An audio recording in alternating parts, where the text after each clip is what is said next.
On the outside, she seemed like a saint, high and untouchable, but in her mind, all she could think about were Japanese action movies.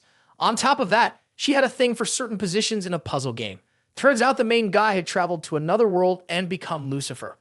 Not long after, he caught the saint, but once she saw how handsome Lucifer was, all of her thoughts began to turn dark. Despite that, Lucifer had beautiful women under his command. They all had one thing in common: big chests and impressive skills. So all of them fought to win Lucifer's favor. Looking down from above, this was a vast, untamed land, mostly forests and dense greenery. It was known as the Rasma Plain. At that moment, a goblin bit into the neck of a human. Monsters were attacking everywhere, and the places they passed through were left in ruins. The landscape was desolate, with corpses scattered everywhere. The air was filled with cries of pain and despair as the walls of cities were burned to the ground. The flames devoured everything, including the evil army's minions that had invaded. The demonic army was terrifying, their dark aura overwhelming. They were large and strong, wielding spike clubs. Some goblins, as big as wild boars, carried axes, while others advanced with shields. They were so powerful that even the soldiers of the Allied Order were terrified. The goblins were armed with long spears, but what was even more frightening was how much more powerful Lucifer was compared to them. All the monsters are now standing in front of the castle, shouting loudly to support him. Master Lucifer, Master Lucifer, Master Lucifer. They look down on humans, seeing them as a worthless, mixed-up bunch not even worth mentioning. Suddenly, a foot appears on the steps in front of the monsters. A young man with white hair wearing a black cloak with two sharp horns on his head coldly gazes down at the noisy crowd. This is the evil demon lord leading the battle, Lucifer Morla. He presses his lips together in silence, but deep inside, Morla is screaming. What's happening? What is this? What do I do? He's in complete shock, wanting to explain himself. He just opened his computer to check the surroundings and somehow ended up in this strange world. He places his hand on his chest, turns to the window behind him, and his reflection appears in the glass. As Morla realizes this, he suddenly understands whose body he's in. His eyes widen in fear, and he exclaims, Morla, isn't this the villain character from the game? A game with a colorful title, featuring a pink heart and devil wings as its centerpiece. Prisoner of Lucifer is a game where players take on the role of the villain in the game world of boss Lucifer Morla. In the game, he captures female characters as prisoners. He attacks and takes control of them to unlock CG scenes. A blonde girl dressed as a nun, a saintess of the Holy Cathedral. A girl with wild red hair, a demon princess. A girl with silver hair tied in an alluring updo, a dark elf. At first, the game had a huge revenue spike with an impressive production budget, but it didn't take long before public opinion flicked. By the end of the game, mysterious heroes started appearing in the sky, one after another. They wielded swords and staffs and especially hated Lucifer, the powerful monsters in the group. There were often traitors within the ranks of the Dark Army. The female character, who had been imprisoned, suddenly became a goddess due to the player's manipulation. The Saintess of the Cathedral sprouted angel wings behind her and became the goddess of the Dark City. In short, Lucifer's fate had only one outcome. Morla lay in a pool of blood, bathed in light. Game over. At this point, he was terrified, his face turning pale, dead. Morla screamed, tears streaming down his face. Ah, the entity is death. Are you kidding me? This damn setup. Internal cleansing. A moment later, Morla calmed down a bit, feeling down but thinking things through. After thinking it over, the game was just beginning. It wasn't too late. If he pushed the character into a dead end, it would result in death. He slapped his hand on the table, so all he needed was for the character to stay in human form. That's it. The key to surviving is. Morla looked up, full of expectation, but before he could do anything, a shout came from behind. Lord Morla. He turned around and saw a goblin kneeling with its hands pressed to its chest. Lord Morla, please come to the front hall. The goblin's voice was filled with excitement. The Lucifer army had just captured an important prisoner. Morla furrowed his brow, thinking seriously. Already this fast? He nodded and said, all right, let's go. The goblin lifted its head, but by the time it looked up, Morla had already turned and was walking away, thinking to itself, now how do I get to the front hall of the castle? The goblin quickly called out, Lord Morla, that's the kitchen's back entrance. Meanwhile, in the demonic castle's dungeon, a blonde girl sat on the floor, trembling nonstop.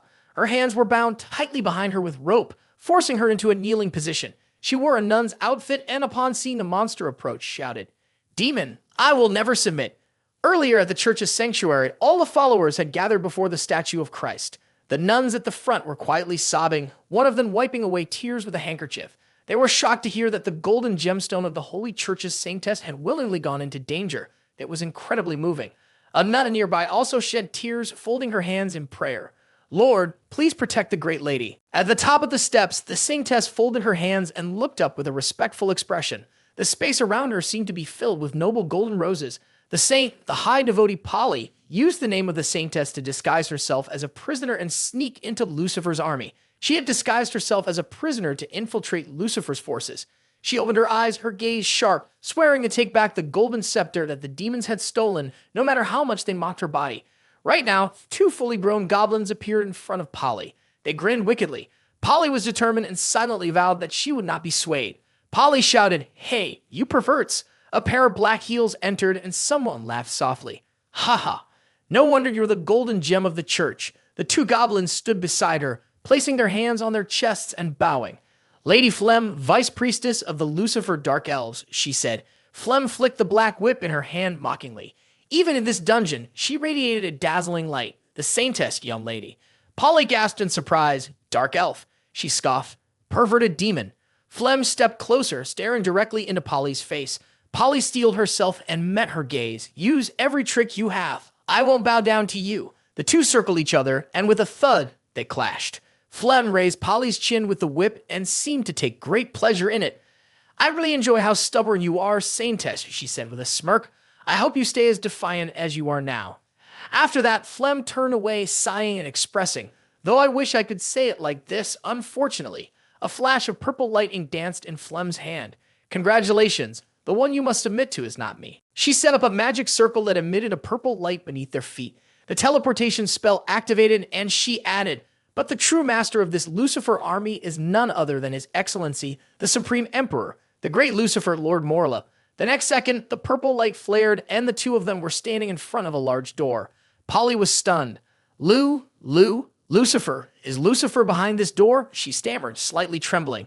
Polly's understanding of demons was limited to two goblins, and she thought Lucifer was just a bigger, stronger goblin. Her face turned red as she imagined the size of such a creature. The shadow from the door already covered her face, and she silently told herself, "Even if it's that huge, I'm not scared."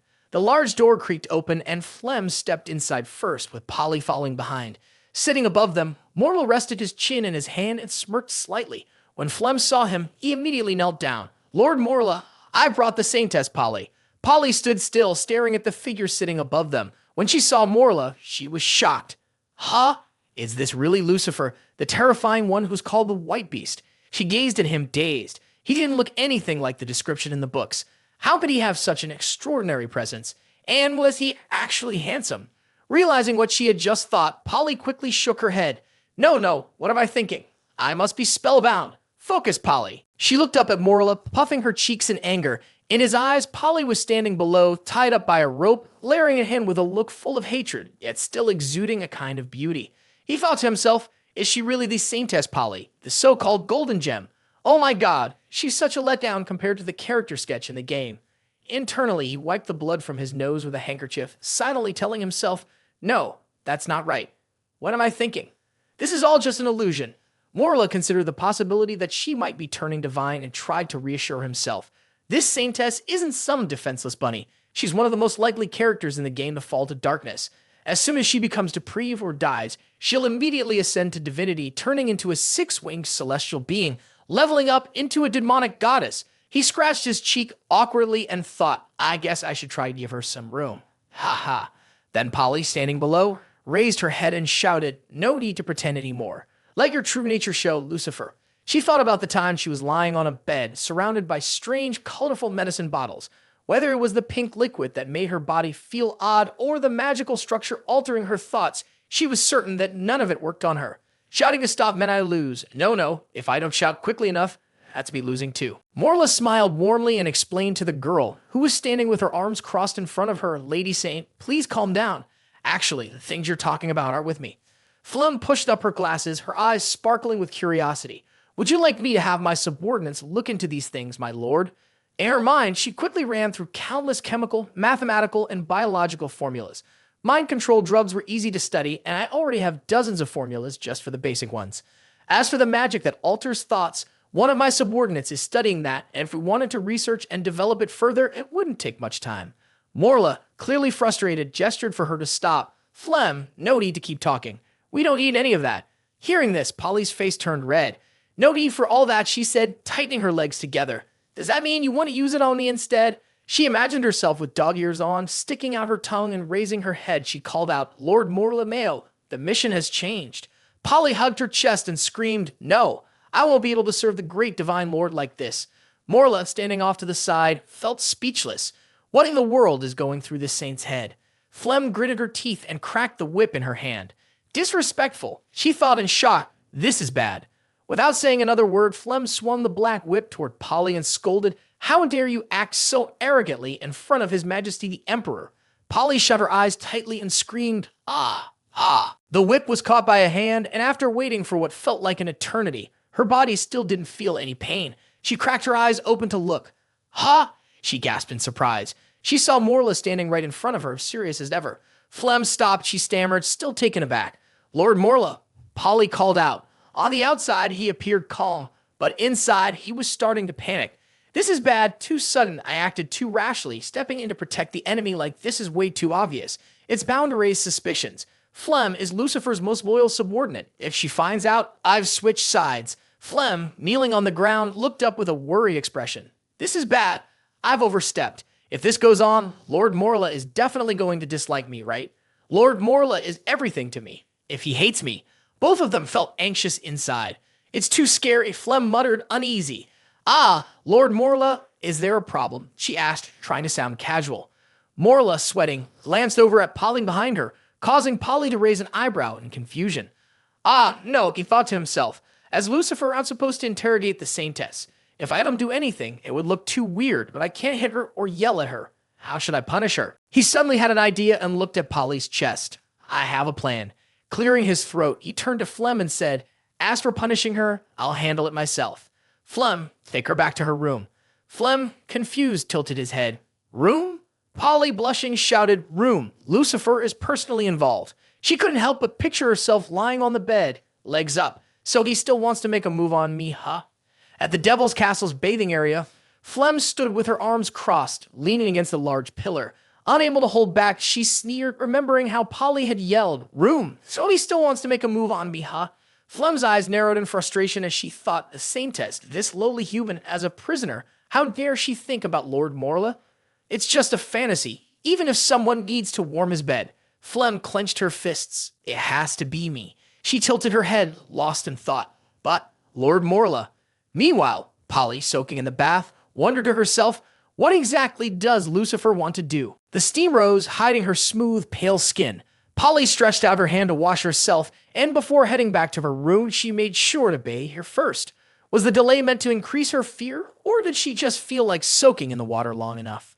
Polly stepped out of the water, silently making up her mind, forget it. No matter what, I have to keep enduring. She grabbed a towel and dried her hair, even if what's ahead is hell. A little while later, Polly opened a door. This was the room prepared for her. The dazzling chandelier lit up the space with sparkling furniture and an elegant rug. Polly's eyes sparkled with excitement. This really is. Before her stood a large room, a wide bed, and a beautiful crystal chandelier hanging above it. She stared at the beautiful bed and wondered, are they trying to use this room to tempt me? With a cold, proud huff, she sneered. Ha, knave. I, Polly, the Saintess, would never fall for such a lowly temptation. Turning her head away, she purposely ignored the bed. After a moment, Polly gave in and jumped onto the bed, laughing happily. Ah! She rolled around on the bed, her face full of satisfaction. It's so big, so soft, so comfortable. I've never slept on such an amazing bed, even though I'm this old. Why is this pillow so soft? Her rounded hips curved up as she whispered, This Lucifer guy is so different from the legends. He's nothing like the evil person they said he was. Polly knew what she was saying, but she suddenly sat up in a panic. This is wrong. Why am I thinking like this? Could it be that these indulgent things are clouding my mind? She bit her finger nervously. No way. It must be that Lucifer used mental magic. I remember reading about it in books. Looking at this lavish room, these simple objects tempting me, subtly planting suggestions. Finally, Polly imagined Morla sitting on a throne, wearing a rabbit outfit, kneeling below, forced to submit, become Lucifer's toy. Just enjoy it. Polly's eyes burned with desperate excitement. Master Lucifer, she muttered, clutching a handkerchief in her teeth to calm her nerves. She prayed, "O Lord, please free the souls of your people on this earth." Just like that, she had already been quietly changed by Lucifer's influence. She was no longer pure. Polly clenched her fist, determined, "No, I can't fall deeper into this. I can't forget my mission." But then she lay down, hugging the pillow, completely comfortable. A little rest can't hurt, right? This feels so good. Lucifer, so annoying. The day turned from light to dark. And then, once again, morning came. The sun had risen high, and the rays of light filtered through the window, shining on Polly's face. She woke up, still dazed, and sat up quickly. I overslept. She ran her hand through her messy hair. It was so annoying. How could a bed so soft and comfortable make her so weak? It was truly devious. The door to the room opened. Flem stepped inside, looking very pleased with the room. Saint Miss, Saint Miss. When Polly saw her, she called out. Flem tossed a set of clothes onto Polly's lap and ordered, "Put these on. Lord Morlet is holding a strategy meeting. He specifically requested you to serve there." Polly lifted the clothes, guessing they were for a maid. She imagined herself cleaning and scrubbing, being laughed at by others. A dirty job like this seemed just right for her. Saintess Polly, as if she understood everything now. "So that's what this is about. You thought dressing me like a maid, treating me like a servant, humiliating and trampling on me would break my spirit and make me submit, huh? Here's the translation you requested." She raised her small, delicate feet, grinning mischievously, and said, I really have been underestimated," as she pulled up her stocking, thinking to herself, whether rich or poor, whether noble, clergy, or commoner, treating everyone equally is the most basic and essential daily practice for a saintess. This servant of mine, Polly smiled in the revealing stocking, not at all feeling humiliated. Ha ha. Flem turned her head away with a cold snort, thinking to herself that recently the Grand Emperor seemed a little different. He stopped her from interrogating and wouldn't let her use torture. Now, not only did he prepare such a fine room for the prisoner, but the so-called punishment was just changing her into a maid's outfit. Flem furrowed her brow, wondering what was going on. Suddenly, she tilted her head and looked over. Polly was blushing furiously, feeling embarrassed. She asked, "What is this? Why does it look like a maid's outfit?" She covered her chest with one hand, trying to adjust the tight-fitting dress. With her other hand, she attempted to pull the skirt down, finishing with a sharp remark, "This is really shameless." Seeing this, Flem was surprised to realize it. So, this was the trick. A quick glance told her exactly how to break the Saintess's mental defenses. Simply changing her clothes could shake her mood. She smiled with satisfaction. "Hey, can you feel it now, Saintess? If we haven't used torture on you and hadn't resorted to any other methods, we still have ways to make you fall." Polly's face turned bright red, tears welling up in her eyes. Flem continued, "This is the wisdom of the Emperor." Polly felt disgusted inside. No wonder Lucifer was so perverted, and Flem completely idolized him. Truly, the Supreme Emperor. Meanwhile, Morla was happily proud of himself. "No one does it better than me." In the demonic castle's front hall, Morla sat in the center chair, quietly admiring himself. The best part was how the maid outfit perfectly replaced the other one, making a complete transformation. "No one does it like me." By making her the maid placed by my side, I not only kept my subordinates from harming her, but I also ensured the Saintess wouldn't have to worry about food and shelter in Lucifer's city, all in a clever way. He tilted his head back and laughed loudly. Ha ha ha. But when he heard footsteps approaching, he quickly cleared his throat, straightened up, and raised a cup, commanding, "Hey, pour me some tea first." Pony spoke up, "Stop pretending, fake demon."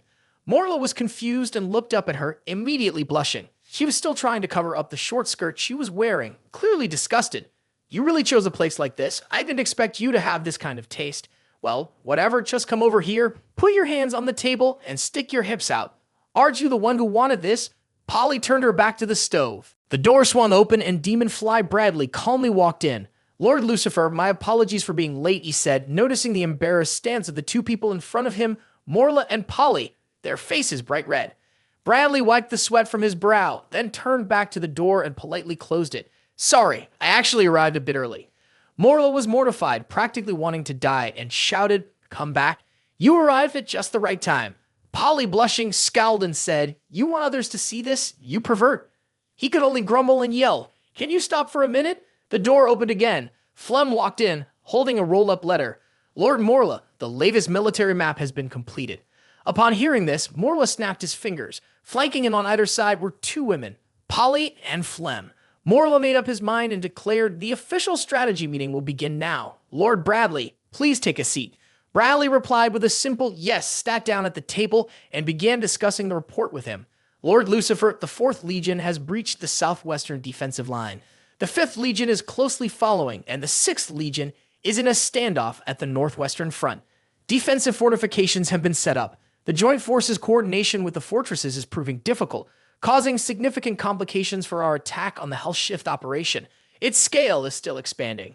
Polly stood quietly off to the side, lowering his head and thinking, "They think I won't notice these military secrets? Don't they realize they should be more careful around me?" Morla, feeling bored, fiddled with the large dice in his hand, his mind still occupied with thoughts of directing the legions and planning which fortresses to assault, all to push the game forward. The information sounded just like it did in the game. As he listened to the two talking, Morla simply nodded, mem. Flem pointed to the strategy on the map. So, the next key part of our discussion today is here. The map shows a red arrow indicating the march towards the past and then into the interior. In 3 days, the enemy's defenders at the pass will rush to reinforce their southwestern defense line. At that point, their forces will be weakened, creating a perfect opportunity for us to strike. Once we succeed, our territory will expand quickly. Even if the fortress can't be taken down quickly, we'll just wait for them to be trapped. Polly covered her mouth, shocked. Wait. This symbol means the Lucifer army will break through and crush their defenses, then rush in to capture the human interior. She gasped, her voice trembling. No. If we attack this aggressively, won't the Rasman area collapse under the pressure? Morla looked at Polly, confused. What was she thinking now? He considered it as if he were playing a game, choosing a strategy. What do you think right now? The first option looks good, let's go with that. The second one below, I'll need to think about it more. It was definitely a standard approach for rookies, and a plan laid out here seemed perfect. Thinking about a hot-blooded girl, following this plan would easily push back the enemy's forces and even catch the key target. The next part of the story, the elf princess, was simple enough. Even a fool would know how to choose, but he refused. He took flight decisively, and Flem was left in shock, murmuring in confusion. Morla gave the order, "Forget about the empty defenses at the pass. I'm commanding Bradley to take the lead this time. He will be the vanguard." Bradley panicked, his eyes wide, gasping. What? Morla led the chess pieces forward to attack the undefeated fortress, facing a 5-star difficulty of the assault. Commander Bradley, your subordinate, launched a direct assault on the undefeated fortress of Mount Ankem. Bradley's forehead was drenched in sweat. He couldn't believe the fortress had launched a direct attack. He shouted, "Your Majesty, the demon flies in the 9th Legion haven't fully hatched yet. We are truly helpless. Lord Flem's plan could still achieve the goal of defeating the enemy." Morla smiled, his anger transforming into a dark shadow. He asked, "Are you doubting my national strategy, Lord Bradley?" Bradley quickly shook his head. "I wouldn't dare, Your Majesty. It's just that I don't understand." Morla smiled wickedly, thinking to himself, "Of course you wouldn't understand. In the end, I'm sending you to your death." He thought back to the game over scene, where he lay in a pool of blood. The faster the game progressed, the closer Lucifer's death was. Only after a defeat, when Lucifer's army was driven back to their homeland, would he no longer have to worry about the fatal outcome. On the surface, Bradley appeared to be loyal, but inside, he wore a mask of malice. Moreover, though this Bradley seemed to serve him outwardly, deep down he remained loyal to Lucifer, awaiting his demise in hell, such a bitter fate. Morla answered calmly, "Of course, you wouldn't understand. After all, you still don't know that I have obtained vital intelligence. The so-called defense maneuver is just a tactic to mislead you." He sat at the table, his hands clasped together arrogantly. What they really want to move is the defense army of the undefeated fortress. This is no plan. Flem frowned, thinking, no plan. What does no plan mean? No, it doesn't matter. As the chief intelligence officer for Lord Morla, I should have known about this important intel. This is a major failure on my part. She lowered her head, swallowing hard. Lord Morla. Excitement flickered in her eyes as she imagined what punishment would be dealt. How would they be punished? 10 daggers, 10 candles, or maybe something more intense. Morla looked at Flem, who was still lost in thought. Huh? Flem, are you feeling hot? Flem blushed and lowered her head. I'm sorry I was being rude. I didn't grasp this intelligence properly. It's my mistake. He picked up a chess piece and smiled. It's fine. If I didn't have your military plan on hand, it wouldn't be a problem. But if the enemy is using no plan, then we'll swallow up their fortress. Morla turned to Bradley. Lord Bradley, the demon flies under your command may have weak personal magic, but they're all excellent at infiltration. Bradley had to agree. That was true. Morla pointed at Bradley and made his decision. Then you'll form a vanguard team to launch a direct assault on the fortress during the day. Bradley almost collapsed. With a surprised shout, he said, An attack in broad daylight, isn't that like delivering ourselves to them? Lord Lucifer, that's impossible. He shook his finger and clicked his tongue twice. Sir Bradley, your thinking is still too narrow. Do you think the enemy won't think of what you've thought of? Their alertness at night will definitely be higher than during the day. Bradley fell silent, pondering this. At the same time, he held a finger at his mouth and winked mischievously with one eye. So we not only have to fight, but we need to strike during the day, when the sun is at its brightest, and catch them off guard. Bradley, sitting across from him, continued to tremble. But this really... The woman in high heels stomped her foot on the chair, her face stern. Bradley, are you doubting the Emperor's arrangements? Of course, the Emperor's plans have deeper meaning. She thought to herself, don't worry, sir, I won't fail you. Two small fry like these can easily be handled by me. She pointed at Polly, who was blushing. The embarrassed look on the young Saintess beside her was the best proof. Polly protested, I didn't. Bradley then realized, so she's the Saintess who was captured a few days ago. In just a few days, she's already been reduced to this meek, submissive state. Lord Lucifer's ability to manipulate people is truly exceptional. If that's the case, this plan might really work. He leaned forward, smiling warmly. Understood, I'm willing to lead the 9th Legion and charge to the front to take down the undefeated fortress. Morla gave him a thumbs up. Good, as expected of Sir Bradley. She and Deputy Commander Flem stepped back to prepare. Bradley responded with a clear yes. As he turned to leave, he let out a sigh of relief. With an ugly, malicious smile on his face, everything was going according to plan. This is a fake intelligence report, a fake plan. The special ops strategy is all nonsense. No one else but me could pull this off. If I keep going, I might even start believing it myself. Ha ha ha. The sound of footsteps approached. Polly came up next to him, her arms crossed, looking worried. Why? Why does Lucifer know the invincible fortress is a decoy? Who leaked the information? Suddenly, Polly spoke up, questioning him. Who else? Is there any other high-ranking member of the Order of the Sacred Army that you captured? Morla, confused by her question, had no idea what she meant. 3 question marks appeared in his mind. He awkwardly tried to explain. For now, the only important figure we have is someone like the Saintess here. This prisoner is from our army. There's no other high-ranking person. Polly widened her eyes, still anxious. Just one? Could it be that when I was in the bedroom yesterday, I didn't fall asleep like I thought? She imagined Morla holding a pocket watch, swinging it in front of her eyes to hypnotize her. Polly could only helplessly lie on the bed after being hypnotized by Lucifer for interrogation and giving away the intelligence.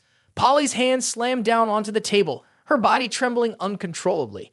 I betrayed the Sacred Army's supreme commander. I'm no longer worthy to serve him. I'm not the pure, radiant Saintess anymore. Morla, standing behind her, rubbed his chin confused. What kind of game are you playing now? He squinted his eyes, but from this angle. Sorry, but I can't provide a translation for that text. Polly arrogantly said, you're not wrong, you will definitely fail. She pressed her chest against his, then leaned back, tossing her head up as she coldly stared at him. The little demon is a solid ally of humanity. With them here, the undefeated fortress will only drain the blood of your evil forces. Morla smiled, the corners of his mouth lifting, and pushed Polly, who was lying under the table, to respond. That's right, exactly. But hey, don't forget about the alchemy demons of humanity and the explosive materials they created. Didn't they make those alchemy cannons? At that moment, his face wore the smile of a dark, twisted Lucifer. One shot that can explode across tens of miles. With an advantage like that, how could we possibly lose? Morla tilted his head back and laughed loudly. Ha ha ha. A long burst of laughter filled the air while Polly trembled, confused. Why? Why is he so confident? All of his words are dripping with sarcasm. Undefeated fortress? Doesn't he have any concerns at all? And did I really just tell him about the alchemy cannons? That's supposed to be a secret. He quickly covered his mouth, coughing violently, his face flushed red from the sudden fit. He had been so worked up that he choked on his saliva. At the forward base of the Lucifer army, in a brightly lit tent, a voice rang out. Lord Morla had rejected the current battle plan. Bradley sat across from Minos, firmly stating, that's right, this is the battle plan personally ordered by Lord Lucifer. In 3 days, we'll be launching a direct attack on the undefeated fortress. Minos, the bull-headed demon, stroked his chin and nodded. Ah, I see. Humans are truly clever, using a no-plan strategy to keep us here this long. Yeah, Lord Morla really values you. He assigned such an important task to you. Special ops sounds pretty intense just hearing about it. Bradley furrowed his brow and asked worriedly, do you actually understand any of this? Minos gave a confident thumbs up. I don't understand, but I'm pretty shocked. Bradley was stunned. Shocked by what? Bradley rubbed his chin, thinking deeply. 10 bull-headed demons couldn't even put together half a brain. But why did he assign that ambush plan to Flem first? He looked up and asked, Minos, did you come up with that ambush plan yourself? Minos repeated, you mean that plan? He struck a muscle pose and pointed at himself confidently. Of course not. Bull-headed demons like us aren't good with brains. He lifted his axe and explained it was a human we captured, some general or something from their side. Minos slung his axe over his shoulder. But the great emperor said that his damn plan was useless, so I'm going to go chop him up. Bradley stopped him. Wait. Minos paused and grunted in response. Bradley then said, there are a few things I want to hear from him first. Bradley furrowed his brow, worried, thinking to himself, this plan clearly has a problem. Attacking the invincible fortress during the day. What kind of joke is that? If he wasn't wrong, he imagined Lord Morla laughing evilly, crushing him in his grip. Lord Morla wanted to use someone else's hand to kill him and take the opportunity to eliminate him once and for all. The full moon shone brightly in the night sky. Inside a cage placed between small huts, a figure sat talking to herself. It's so cold. The person inside was a girl with purple hair, wearing ragged clothes, huddled on the cold ground. Through her glasses, her eyes showed pure disdain. She muttered quietly to herself, I'm lucky the one who captured me is that brainless cowhead ghost. So easy to manipulate. She was the traitor to humanity, Litis. Then she seemed to slip into her own delusional world of happiness, eagerly speaking out, I heard that as long as you make a contribution, no matter which race you're from, Lucifer's army will reward you generously. If I can pull off a successful ambush, Lucifer's army will see my value. She was so excited, she rocked back and forth, raising her voice. I'm definitely going to become a big shot here. A voice from outside broke her fantasy. Forget about that filthy thought, you despicable human. The sound of footsteps approached her cage. From now on, you'll be under my command. The owner of the voice and the footsteps was Bradley. He looked at her coldly. The plan she had suggested was rejected. Instead, 3 days from now, Lord Lucifer wants me to attack the invincible fortress head-on during the day. Liz gripped the bars tightly shut. No way. She looked up at Bradley in fear, staring at the seemingly invincible fortress, and in broad daylight, no less. It was absolutely impossible. He ignored her objections, replying coldly, stop talking so much. What I want to hear is how we can succeed. If you can't figure it out, his gaze radiated a terrifying authority, and the oppressive smile on his face made her tremble. He threatened, I'll cut off your head and keep it as a trophy. She collapsed to her knees, drained of all strength, her face pale with fear and her eyes welling up with tears. Why did he suddenly turn into this troublesome person? Has he offended Lucifer? Does he want to use this chance to get rid of him? But if I speak up, I'll definitely die, right? She felt utterly defeated, pushing herself up from the ground. I need to figure out why we have to attack head-on 3 days from now. Why 3 days? Suddenly, an idea flashed in her mind. So that's it. Her breath quickened and excitement filled her thoughts. Lucifer Sama must have planned this. It's such a brilliant strategy, so tightly coordinated. It's overwhelming. It could lead to wisdom and a union of souls with Lucifer Sama. Litis was deeply honored. She gently and obediently said to Bradley, I understand Lucifer Sama's intentions now. I'll make sure of it. 3 days from now, you can confidently and bravely attack, and everything will be fine. 3 days later, at the unbeatable fortress on the outskirts, the place looked incredibly grand and majestic, with clouds completely obscuring the view. A small purple puffball with 2 wings flew through the thick fog, calling out loudly, Lord Bradley. It happily reported back, not noticing any traces of magic around the unbeatable fortress. The thick fog seemed to have formed naturally. Bradley was a bit puzzled. Why had this fog appeared so suddenly? Litis, standing beside him, casually replied, Do you really need to think about it? It's obviously because this fog was already part of Lord Lucifer's plan. She continued explaining, The unbeatable fortress isn't far from the sea, and the cold air here can easily turn into widespread fog like this. Even a direct attack would be hard to detect. There's no better natural way to hide than this. She looked a bit starry-eyed and proudly added, Lord Lucifer chose today for the attack for another reason too. He's combining the right time, the right place, and the right people into one perfect strategy. He's such a genius at battle. I'm completely in awe. After hearing her explanation, Bradley asked, confused, A different strategy? She imagined the sound of 2 beer mugs clinking together and confidently answered, Exactly. Today is the Dwarven Festival for the Dwarven clan. Those drunkards will definitely be completely hammered. The defenses of the entire unbeatable fortress will turn into nothing but a hollow shell. Bradley was extremely skeptical of her words, his eyes full of doubt. How could it be that she passed out from drinking during the big battle? Meanwhile, inside the unbeatable fortress in the city, the dwarf demons were drunk and sprawled all over the place, surrounded by piles of wooden wine barrels. The sound of toast could still be heard in the background. Delicious wine. Let's keep going. A loud voice rang out. Even Princess Priscilla, the dwarf demon princess, had drunk so much that she was completely out of it, mumbling so big. She groggily rolled over and instinctively grabbed a beer mug, shouting, "This mug is too big. More, please." Suddenly, a stream of water poured down onto her head, shocking her awake. She quickly shook herself, trying to get the water off, and then angrily yelled, "Who did that? Who dares throw cold water on me?" It was the marshal who had done it. He grumbled in frustration, "Princess Priscilla, you're awake now? The front lines are in a tense situation, and you're here getting drunk like this." She awkwardly avoided his gaze, muttering, "What? Oh, it's you, Marshal?" Still angry, he continued, "And didn't we strictly control the alcohol? How could you have drunk this much?" Priscilla placed her hands on her hips, giving him a contemptuous sneer. "Is that even worthy of being called wine?" "One foot on a wooden crate," she shouted. "The Dwarven Festival is the most important celebration for our kind." The crate under her foot was filled with high-proof alcohol. She straightened up, pointed at herself proudly, and said, "That's why I took some of this from the warehouse and mixed it with water. This way it tastes much better, right?" The marshal was shocked and yelled, "Are you trying to get yourself killed? That stuff will kill you if you drink it." She kicked the crate and casually asked, "Kill me?" With a forceful kick, the crate flew off, and she added loudly, "Stop underestimating others." At that moment, she staggered and couldn't keep her balance. She then fell face first onto the ground, leaving the marshal furious. He angrily shouted at her, "Get your people back on their feet and defend the fortress." Worried that the enemy might attack in the foggy weather, she sat up, smiled at him sweetly, and said, "Oh, Marshal, you're being too sensitive. Our kind gets braver the more we drink. You should try a little. Tomorrow, I'll lead you to wipe out the Lucifer army." While she was talking, a ball suddenly appeared in the sky, heading straight for her. The pink, jelly-like ball descended, surrounding her. She looked at the marshal, ignoring the slime dripping down her body, and asked, "What are you doing, Marshal?" Then, to her horror, she saw that he had been engulfed by another jelly-like ball. Terrified, she screamed, "Marshal." Looking around, she saw many other jelly-like balls falling down as well. It was only then that she realized the situation. No, this can't be happening. She nervously turned her head, silently worried. Could it really be? It seemed like what she feared was true. The enemy had launched a surprise attack. The sky was filled with countless enemies, and leading them was Bradley. He looked at her with a dark, murderous expression on his face.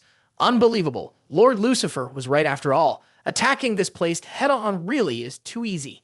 With that, he crushed a small spiky ball in his hand. Immediately, tentacles began to wriggle up from the ground beneath Priscilla's feet, causing her to panic and scream. "Ah! Ah! Ah!" The pink tentacles quickly wrapped tightly around her legs, and soon her whole body was trapped. She screamed in terror.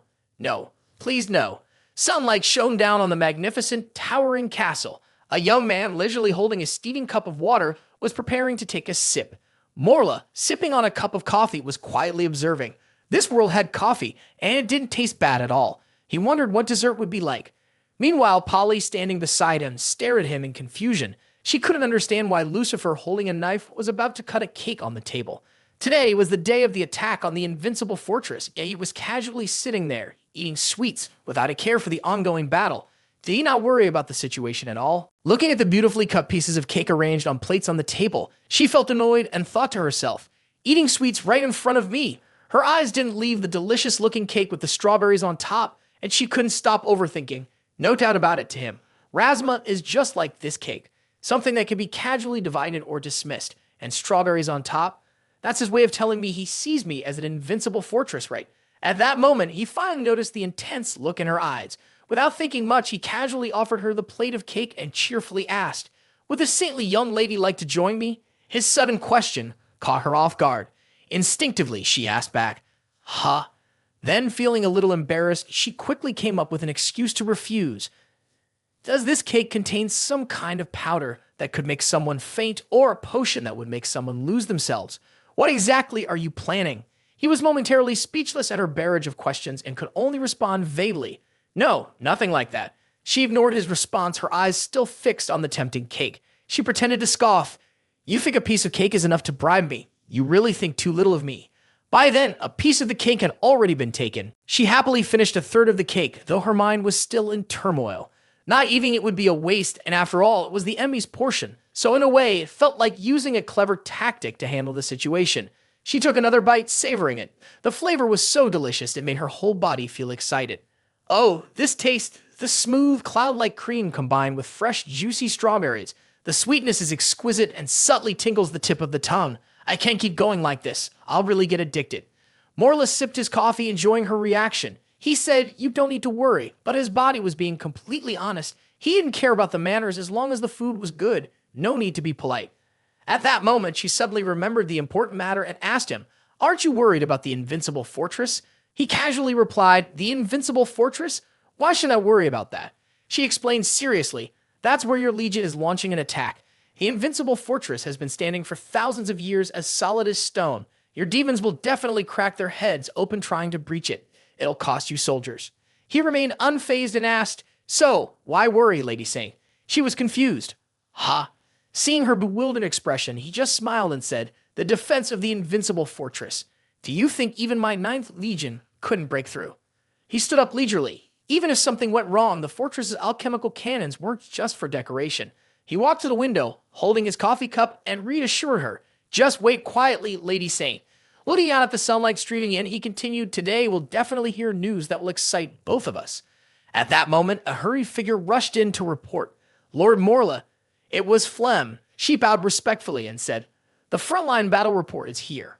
Morla calmly replied to Polly, "See, I told you it was coming." However, when Flem walked in to deliver the report, Polly was incredibly tense. Flem cheerfully announced everything went exactly as His Imperial Highness predicted.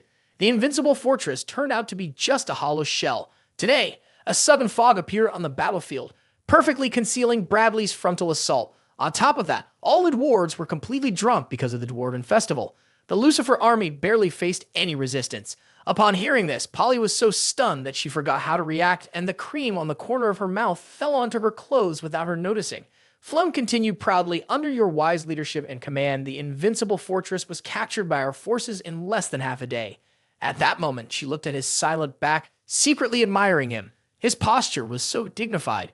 To hear of such a unique victory and remain so calm, truly, as expected of His Imperial Highness, the supreme ruler of us all. Finally, Morla slowly turned his head and asked, "Flem, according to my intelligence, there should still be that powerful, alchemically forged cannon inside the invincible fortress, right?" Flem straightened up and answered seriously, "Yes, the alchemical cannon has already been seized by our troops. No one can fully operate it, so it poses no threat." He let out a soft "huh" without being too fast or too slow, then turned his head to hide his expression. His hand, holding the coffee cup, tightened without meaning to, and his face went pale with shock as his mind screamed. "What is this? The fog? The Dwarven Festival? It's exactly what I expected.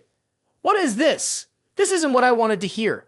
Questions kept running through his mind when suddenly Flem's voice broke through his thoughts, making him jump. On top of that, Bradley had also sent some good news. Flem glanced disdainfully at the Saintess beside him and excitedly said to Morla, "This battle situation has really boosted the morale of the entire army. After that, we'll push forward. It won't take more than half a month. There's no doubt we can succeed in occupying half of Razma." As soon as those words were spoken, the sound of glass shattering on the ground pierced the air.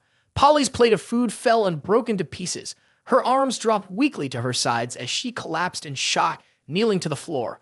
Morla's face was filled with dark lines. He silently thought to himself that this outcome was even worse than the surprise attack on the past in the original storyline. One of the conditions for the Saintess to ascend was to occupy half of the region. Polly bent over, her face unreadable, while Morla, trembling and sweating, took a sip of his coffee. He muttered to himself 3 times, "Damn it, damn it, damn it," before repeating 3 times, "Stay calm, stay calm, stay calm." Still, he couldn't help but praise the coffee. It was good. Flem watched Morla from behind, wondering why he wasn't saying anything and only sipping his coffee. Then it was as if she had an epiphany. It wasn't just about drinking coffee. She understood. It was a lesson for her. In Flem's eyes, Morla now appeared calm and handsome. The sunlight shining on him made it seem as though a halo surrounded him. Flem began to interpret the situation. Lord Morla drinking his coffee meant that something as trivial as this wasn't worth stressing over. It wasn't even as important as the fact that he was enjoying a cup of coffee. Morla's distant, contemplative gaze in Flem's mind was like a deep look into the far-off horizon. It seemed to say that a temporary victory wasn't important. What truly mattered was the future. Flem's hand, resting on her chest, trembled as she felt her whole body grow damp. She adjusted her glasses and silently thought to herself, as the leader of Lucifer's military forces in charge of intelligence, she couldn't afford to be impulsive in the face of sudden challenges. A momentary victory could easily lead to losing control. She had to stay composed and couldn't afford to lose focus. She then bowed deeply to Lord Morla and said, I understand, Your Highness. Morla didn't seem to understand her response and merely let out a small grunt. After that, Flem turned away. She thought, no, I can't just let things continue like this. I have to do something to fix this. At that moment, Morla spoke up. I understand the situation on the battlefield. Sir Bradley and Sir Minos have done well. Flem, relay my orders. His words shocked both Polly and Flem, causing them both to startle. He added, tell Bradley to withdraw the troops. At this moment, inside the invincible fortress, Bradley shouted loudly, asking, what did you just say? His Majesty the Emperor wants us to maintain the current battle results and retreat. Stop fighting. What kind of joke is that? It trembled, folded its wings, and with teary eyes said, I'm sorry. At the same time, its HP was nearly empty. Minos calmly replied, oh, so we're retreating? I thought we were looking for death. Tell those kids on the front lines to come back here. No need to keep attacking. As he spoke, he patted its head, gradually restoring its HP. Bradley, still beside him, continued to explode with anger. Minos, do you even realize what retreating now means? We won't be able to improve our battle results. This whole attack will be a complete waste. Minos casually responded, oh, so it means we're wasting our time. Then he let it go. At this point, its HP was full again. Minos said, quick, tell those soldiers to come back here. If anyone dares to take another step forward, I'll rip his head off and use it as a urinal. It cheerfully responded, understood. Meanwhile, Bradley, frustrated by Minos' indifference, angrily asked, did you even hear what I just said? Before Bradley could finish speaking, Minos placed his hand on the top of his head and gently ruffled his hair. Minos said to Bradley, your words are too complicated. As subordinates, we just need to follow the orders of His Highness the Emperor. He must have his reasons for everything he does. Bradley hesitated, still unsure. But suddenly, a thought struck him. Wait a minute. He turned to Lidis and said, human toy, immediately use that crafty mind of yours to figure out His Highness the Emperor's clever intentions. Lidis, startled by being called out, gasped. Huh? She thought to herself, of course, you've pissed off Lucifer. There's no good way out of this now. She almost considered charging ahead, but then she stopped. Wait a second. Could it be? She pulled a piece of paper from her side. After reading it, she seemed to have an epiphany. So that's it. I get it now. It was like a light bulb went off in her mind. Her eyes narrowed and her cheeks flushed slightly. She breathed out softly, thinking to herself, oh, Lord Lucifer. The wisdom of Lord Lucifer is like a small drop of water nourishing my exhausted and limited thoughts. To receive such a blessing, Lidis feels incredibly honored. According to Lidis, she imagined herself joyfully satisfied, mouth wide open, eagerly catching the drops she called the wisdom of Lord Lucifer. She trembled as she said to Bradley, truly, it's a far-sighted strategy. This move of retreating to advance is a brilliant grand game of chess. Bradley didn't understand and asked, retreating to advance? Meanwhile, Minos, standing behind them, looked around in confusion and asked, who? Who is playing chess on the battlefield? Lidis held up a map and said, please, both of you, take a look at the map. The answer is right here. Lidis pointed to a spot on the map and explained, right now, our forces have taken the undefeated stronghold, creating a situation where the enemy must both defend and attack. This poses a serious threat to the safety of the Allied forces. From here, if we continue, it leads directly to this endless plain. This plain is vast, with no fortifications. As soon as our troops prepare to attack, the Allied forces will have no way to stop us. Bradley and Minos both leaned in, listening closely as she explained. Lidis continued, but the endless plain is too important. It's the main food supply for the entire Razma region. It's the lifeblood of the Allied forces and a critical point they must protect. Even if they can't hold it, they must try to defend it and deploy a large number of troops. All we need to do is station a certain number of troops in the undefeated stronghold, and the enemy won't be able to occupy it. We can also send reinforcements to other fronts. This way, we lose something, but gain something in return, and our advantage on other fronts will immediately become clear. Lidis's face was full of excitement, her eyes sparkling with hearts and her cheeks blushing as if she were in pure delight. She said, although we could move forward directly and take over more than half of the area quickly, what His Majesty the Emperor truly wants is to swallow all of Razma. Bradley smiled and said, I see, no wonder you're the great lord of the Empire. My perspective was too limited. I'll order my fly demons to pull back immediately. Lidis then asked, hold on a moment, Lord Bradley. What about the gift I suggested for the great lord of the Empire? Has it been delivered? Bradley cheerfully gave a thumbs up and replied, oh, that? It's already taken care of. It should have arrived at Lucifer's castle by now. At Lucifer's castle, Flem was kneeling on the ground, reporting the situation. My lord, the great lord of the Empire, Bradley has started pulling back his forces. Morla simply responded, I know, and sighed deeply, his expression full of confusion as he noticed Polly standing beside him. He thought to himself, good thing I stopped the damage in time. If the Holy Maiden had lost control, it would have been disastrous. Hopefully, there are no more surprises. Suddenly, Flem spoke up, actually, there's one more surprise. The statement caused Morla to nearly choke on his drink. He thought to himself, great, here we go. Is there really another surprise? Then Flem added, her slender legs in black stockings. The person was wrapped up and tied with a bow like a gift. Her mouth was still tightly bound, yet drool was dripping down. Lying on the bed right now was the dwarf demon princess, Priscilla. Flem replied, along with the battle report, Bradley had given another gift. Morla saw the image of the demon princess appear in the mirror and forced a smile, sweating profusely. His face darkened, and he muttered, you call this nuclear bomb a gift? Behind him, Flem remained unaware, still bowing innocently. Princess Priscilla, the dwarf demon, was one of the characters that could be conquered in the game. Like the Saintess, she had been tricked. Level 20, 2500 health out of 5000, weapon level 6.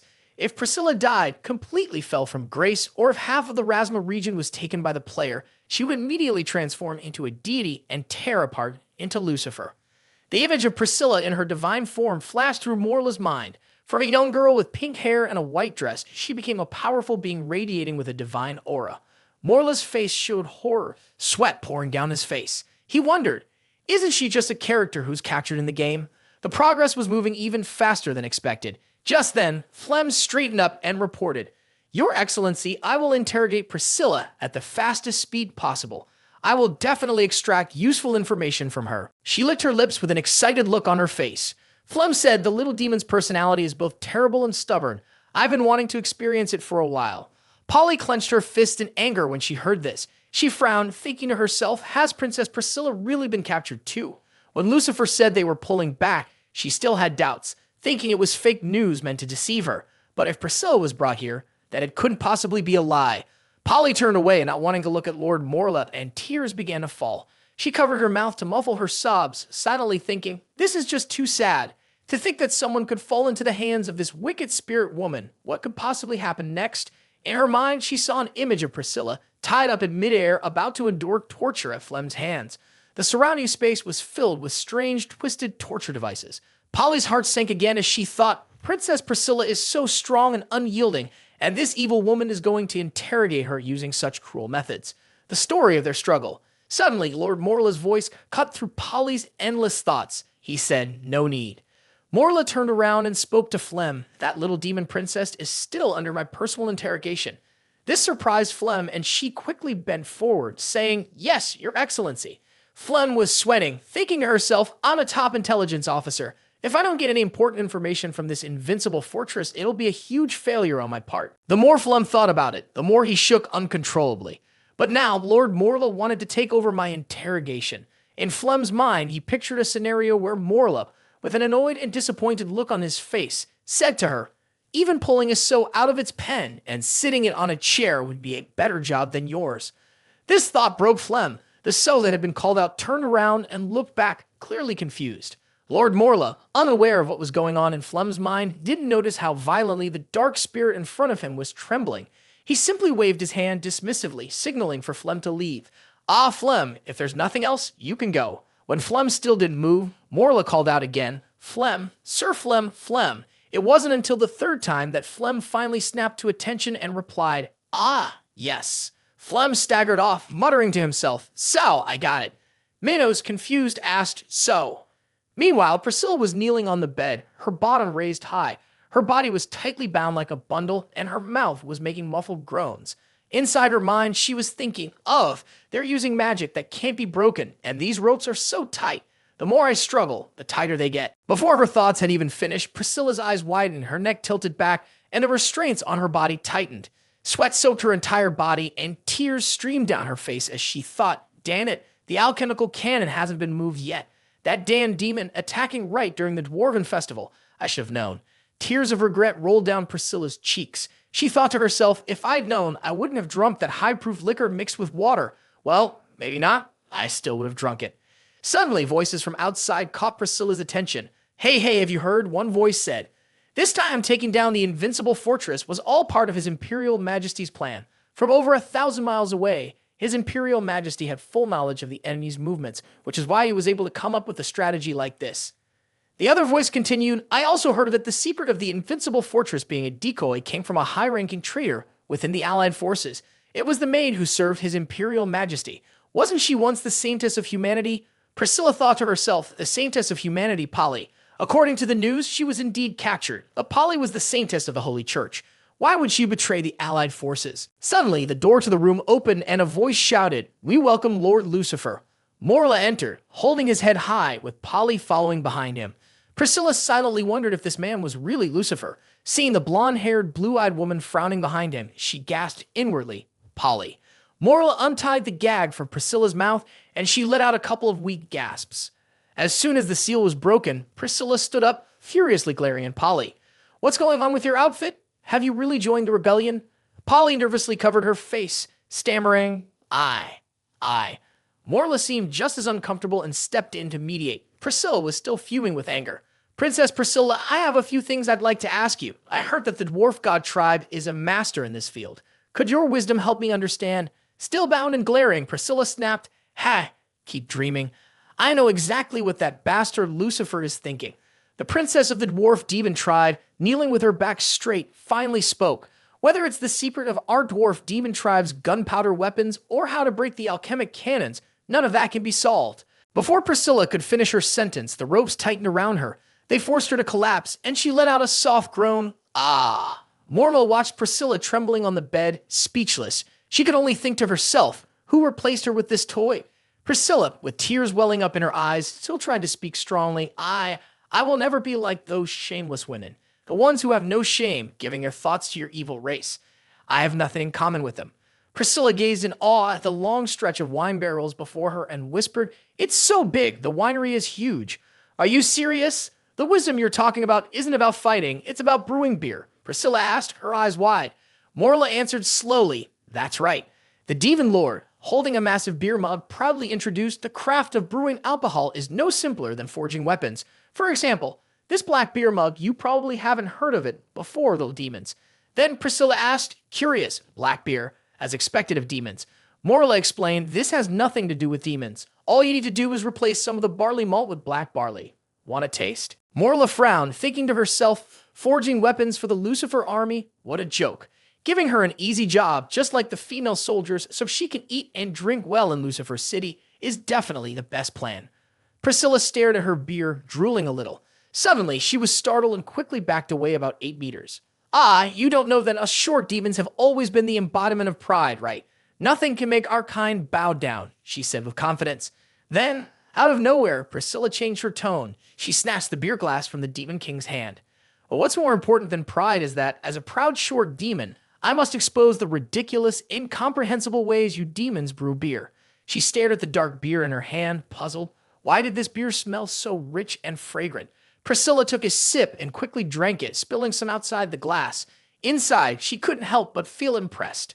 The wheat aroma, coffee scent, smoky wood, and earthy fragrance all mixed together in her stomach. The slightly sour taste, like coffee beans, was balanced by a light sweetness. Was this the taste of rye? Everything about this dark beer made Priscilla feel incredibly refreshed. Meanwhile, Morla stood silently beside her. Then, with a wicked smile, Priscilla hesitated. She finished her beer, starting to sway slightly, tipsy, and mumbling. It's just the beer that's different. You think doing this will earn the praise of the dwarf demons? Suddenly, a demon king clapped his hands in approval. That's the spirit. This is the true princess of the dwarf clan. I've heard of the brewing techniques of the dwarf demons. If combined with the skills of demons, who knows?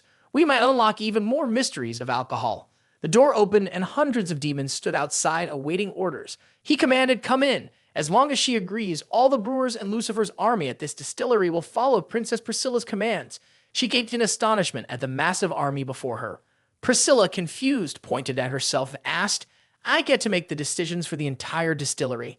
Then she thought to herself, even in her own family, there was no estate as large as this, nor would she ever have such power. Not only could she develop new alcoholic drinks, but she would have endless supplies of wine. At this moment, in the Lucifer Castle's back garden, Priscilla was trying to explain, this is how things happened. You have the same spirit as him, and though you might want to reject him fiercely in the future, what he's offering is truly too much. The highest ranking wine maid in the royal palace. Priscilla, with her bright, eager eyes, and Polly hesitantly, her hands shaking, pointing at her. So this is why you became Lucifer's maid to serve him. At that moment, Priscilla was full of pride, simply researching and developing new alcoholic drinks with nothing else. She could easily resist the temptation of alcohol. Moreover, she winked mischievously, I'm the highest-ranking wine maid in the palace. The Saintess, furious, shouted from the side. You're just a maid, nothing more. Priscilla angrily pointed at the Saintess and questioned her. Didn't you wear this maid outfit earlier than I did? I've heard those demons say you revealed the secret that the so-called invincible fortress is just an empty castle. Polly's gaze dropped, embarrassed. So that was it. She had suspected this from the start, but deep down, she had still held on to a slim hope. Maybe she was just overthinking. It seemed she was right all along. Priscilla, frustrated, scoffed. With that expression, how can I believe you? The invincible fortress was captured. You're the biggest traitor to the Holy Order. Suddenly, Priscilla's eyes widened as if she remembered something. Right, this has nothing to do with you being drunk. The Saintess, standing beside her, asked suspiciously. Drunk? Priscilla awkwardly replied, It's not important. Don't worry about it. Suddenly, Polly's face fell as she nervously tried to explain. Princess Priscilla, whether you believe it or not, the secret wasn't something I consciously revealed. Lucifer may seem warm on the outside, but that's just a disguise. In reality, in Polly's imagination, she's slowly taking off her stockings. He has a strong hypnotic power and a deep, unpredictable intellect. She kneels on the bed with a look of pleasure. I must have been subconsciously manipulated by his mental magic. That's why I revealed the information without even realizing it. The image of Morla sticking out his tongue and extending his hand with a sinister look comes to mind. He's a twisted, scum-like person, the main character who always seems to have things go his way. Polly suddenly grabs her hand. You really need to be careful, she says, then turns away with a flushed face. Today he asked her to research alcoholic drinks, and who knows, maybe tomorrow he'll have her figure out how to reach Rasma unconsciously. Priscilla, a bit confused, mutters, By then, who knows what it might turn into, he thinks to herself, her face turning red. Those things, this thing, even that thing. She imagines some rather suggestive scenes. That thing, this thing, that thing.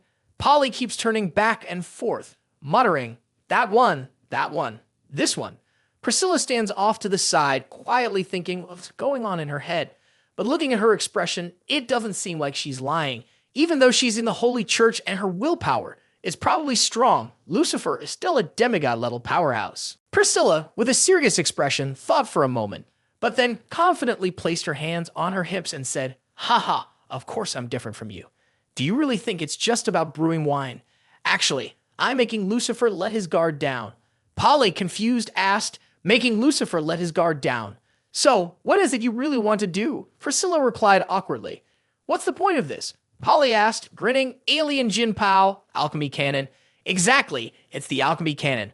When I was captured, I couldn't move it yet. The weapon I agreed to give Lucifer was meant to make him lower his guard, making it easier to find an opportunity to destroy the alchemy cannon. While she was talking, Priscilla suddenly froze at the confused look on Polly's face, silently thinking, why does she look like that? She doesn't believe me, does she? Then Polly suddenly wrapped her arms around Priscilla and nuzzled her chest, happily saying, This is great. Doesn't that mean you're just like me? Actually, I've always been lying in wait next to Lucifer. My goal was the Holy Scepter. Priscilla gasped for air, struggling. Oh. Priscilla was completely trapped in Polly's embrace and let out a soft Polly continued, that Holy Scepter, isn't it the divine artifact of your church's saints? Such an important item has already fallen into Lucifer's hands. Polly's eyes filled with tears and she sounded hurt. Yes, that's right. Actually, I purposely allowed myself to be captured by Lucifer's forces so I could get close to the Holy Scepter. I was being so careful, but I still got caught by Lucifer's hypnosis magic. Priscilla gave a frustrated glance, wondering if she had misheard or if something was off with the person she was dealing with. Suddenly, Polly pulled Priscilla aside and reminded her, So now, we'd have the same goal. You go destroy the alchemy cannon, I'll go get the holy staff, and then we'll escape the Lucifer castle together. Then she hugged Priscilla tightly, pressing her against her chest, making it hard for Priscilla to breathe. All she could manage was, Oh, right, Polly, still cheerful, held on tight and added, Starting tomorrow, I'll try to stay close to Lucifer, work with him, get him to play along, and then create an opportunity. Priscilla screamed, Don't try to do anything weird. She shakily raised a finger, stammering, and let go of me. I'm gonna suffocate. Polly suddenly realized what she was doing and quickly let go with a surprised gasp. From the bushes, a monster was watching them closely, and in a sly whisper, it said, Cheer up, your highness. Inside a grand palace, the monster bowed and reported the events to the Dark Emperor. Here's the thing. I heard it clearly. Lord Morla turned his back to the window and said, "You're telling me Priscilla wants to destroy the alchemy canon? That human Saintess wants to secretly take back the holy staff?" The monster quickly responded, "That's right. Those filthy prisoners not only didn't appreciate being spared, but they're also secretly plotting these things. They're unforgivable." Suddenly, the monster's face shifted to one of worry. He thought, all these years of hard work sweeping the courtyard haven't been for nothing. Every day, I get these shocking reports. As long as I report honestly, I'll be able to rise to the top in the demon world one day. Morla sat in the chair, facing away silent. His subordinates had never encountered anyone so ungrateful and treacherous. This was the most deceitful race in all of hell, and even they seemed more honorable compared to this. If they really managed to escape, it would damage the reputation of our forces. Morla rested his chin on his hand, his eyes mysterious. "Emperor, your majesty," he said with a sly grin. Of course he turned back. "How can I forget this? They'll be thinking about escaping too." The demon with a smug look on his face thought to himself, "The emperor has smiled. Our future is secure." Outwardly he responded, "Bring them both to me. If something happens tonight, it's better to involve the allied forces and keep things orderly. It's impressive that they came up with something I hadn't even considered." Suddenly, Morla slammed his hand down on the table, startling the demon, who gasped. Morla's presence radiated a chilling bloodlust. "That metal cannon in the rear is a nuisance. If it could be destroyed, that would be perfect. One cannon isn't enough. We need them to burn the entire armory. No, the best thing would be to burn down the whole city of Lucifer." After hearing this, a pile of question marks appeared above the demon's head. He asked in confusion, "I understand every sentence, but I don't understand why Lord Emperor Lucifer would say something like that. Can you let me hear this thing?" Morla, with a gentle yet threatening look, replied, "The intelligence you provided is extremely valuable. This matter involves a lot, so you must keep it a secret. Understand?" The shadow of Emperor Lucifer loomed over the ground, making the demon flinch back in fear, whispering, "Yes." Suddenly, a bolt of lightning struck the demon, tearing his body into pieces. Morla's eyes glowed red as he pointed, "You must keep this secret forever. If they're thinking of causing trouble, I'll give them the chance. Lucifer told me to prune the branches in the back garden." Lord Morla, cunning as ever, waved his smoke-filled finger dismissively. Polly, confused, asked the goblin in front of her, "Huh? Lucifer told me to prune branches in the back garden?" The goblin responded, "That's right. The back garden hasn't been cleaned up in a long time. It's your duty, as a maid, to take care of it." Polly, holding the shears, grumbled to herself, "Lucifer is so annoying. To throw me off, I had already mentally prepared myself, and now he just tells me to prune branches in the back garden." In frustration, she cut a branch sharply, making the goblin jump in surprise. He quickly turned away, his gaze turning dangerous, and emphasized, "Also, Lord Emperor asked me to remind you, near the back garden is the loot storage. You must never go near that place." He shouted at her. Suddenly, Polly's eyes lit up, thinking to herself, "Loot storage? I remember the holy staff is kept there." She was so excited that the goblin noticed her reaction. Grinning as she held the shears, Polly replied, "I'll go right now." She cheerfully thought, Lucifer really can be careless sometimes. Who knows when I'll get another chance to get close to the storage like this. She calmly walked up to the gate surrounded by beautiful flowers. She glanced around, thinking to herself, she planned to pretend to trim the branches in the front yard, then look for a chance to sneak into the shed. Polly looked around, surprised to find a place in Lucifer's city that seemed so ordinary. However, these plants seemed unfamiliar to her. Had she ever seen them before? Could they all be from the demon realm? Curious, Polly peered through the thorny fence and reached for the small flower beneath her, feeling cheerful. After all, trimming the branches meant she would just cut off the ones in front of her, which didn't seem dangerous. She would finish up quickly and then sneak into the shed. When she cut the leaf, it made a cracking sound. Suddenly, vines appeared from the bushes. She gasped, and then a tree monster emerged, howling in anger. "Ah, it hurts, it hurts." Polly stood there, shocked. "Huh? This tree is a living plant." The tree glared at her in disgust before sending its vines to wrap tightly around Polly, restraining her. She gasped in fear and shouted, "Wait." The vines tightened around her, then suddenly threw her up into the air. "Put me down." As soon as Polly finished speaking, the tree loosened its grip, letting her fall freely through the air. She landed hard on the ground. Struggling, Polly opened her eyes. Next to her were red fruits shaking, and she couldn't help but feel anxious and confused. What is this again? Suddenly, one of the red fruits shook violently and then exploded, splattering goo all over Polly's body. She thought to herself, another explosion. As expected of a product from the demon world's plant kingdom, and it's as disgusting as ever. This outfit is so hard to clean. The goo started to slowly corrode Polly's clothes, making her blush and feel uneasy. Huh? Wait, why is it corroding my clothes too? Polly struggled, trying to find a way to escape. She needed to get out of there. While fumbling around, her hand brushed against something red. Polly blinked in confusion. Is this a carnivorous plant? A flower with large eyes and a long, hanging tongue appeared in front of her, making Polly gasp in fear. It's using its long tongue to lift her up by the waist. Polly screamed. Not again. The sky was clear. A hand reached up from the thicket of trees. Polly, her eyes half closed, crawled out of the bushes. Her body was scratched all over by thorns, her clothes torn to shreds, blood and sweat dripping down her. She groaned in pain. Who's the sick freak planting these plants? Then suddenly her eyes lit up with determination. I can't stop here. A faint, sweet smell lingered in the air, and Polly caught a whiff of it. She thought to herself, it smells so good. Right in front of her, a beam of light shone down on the beautiful, shimmering flower. As she admired its glow and fragrance, Polly thought to herself, I never expected to find such a pure flower in the city of Lucifer. From above, the flower seemed almost magical. In such a dark environment, surrounded by strange plants, it thrived fiercely. You must be so lonely, Polly quietly mused. Standing there with her hands clasped, she closed her eyes and prayed. She felt a deep sympathy for the flower. It's just like me, trapped in the enemy camp. Suddenly, a voice behind her startled her. Little one. Polly turned around, stunned, and stammered, Your Holiness, how are you here? Could it be that you've been captured too? The Pope smiled gently and said, Calm down, little one. A faint glow surrounded him, and he spoke with a serene expression, It's all over now. As he finished speaking, both he and Polly were enveloped by a golden light. They were floating in midair. Polly gasped in amazement. We're flying. Her eyes widened as she looked down below. From up high, she saw the ruins of makeshift tents, old and tattered. She couldn't help but exclaim, Why is Lucifer's camp empty? And why is it in such ruins? The Pope responded calmly, It's the Holy Army. He pointed ahead, and the holy warriors with wings descended from a beam of light. Looking at them, he smiled with satisfaction, his face showing a slight oddness, and said, Our holy warriors have defeated Lucifer's army. Now, even Lucifer's castle has been conquered by our forces. Polly, confused, asked, Our people? Since when? The Pope continued, My dear, you've worked so hard, being in Lucifer's army for so long. We all knew your determination and that you would never rebel. The Pope smiled with a pleased, squinted expression. Now we've caught Lucifer. Polly was stunned. What? She gasped, still processing the news. The Pope continued, still in the midst of judging the final round of Lucifer's fate. Polly looked up, her eyes widening in surprise. The demon emperor, Lucifer, was tied to a post, wearing only a pink pair of heart-patterned shorts that looked incredibly cute. He was shouting nonstop, Don't please. Who would enjoy watching something like this? Polly covered her mouth in shock and said, The Beast King, the White Demon Emperor. Your Holiness, did we really capture Lucifer?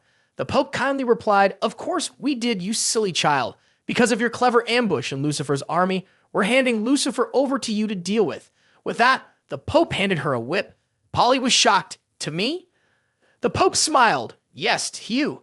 Do what you enjoy most to him. A thought flashed in Polly's mind as she smirked quietly. Do what I enjoy most to him. She stammered, Your Holiness. Following the Pope's orders, Polly tied Lucifer up again. His hands were bound behind him, and a rope was tied around his neck. The position was so awkward that anyone watching would blush. He screamed in pain. Ah! Help! Ah! It hurts.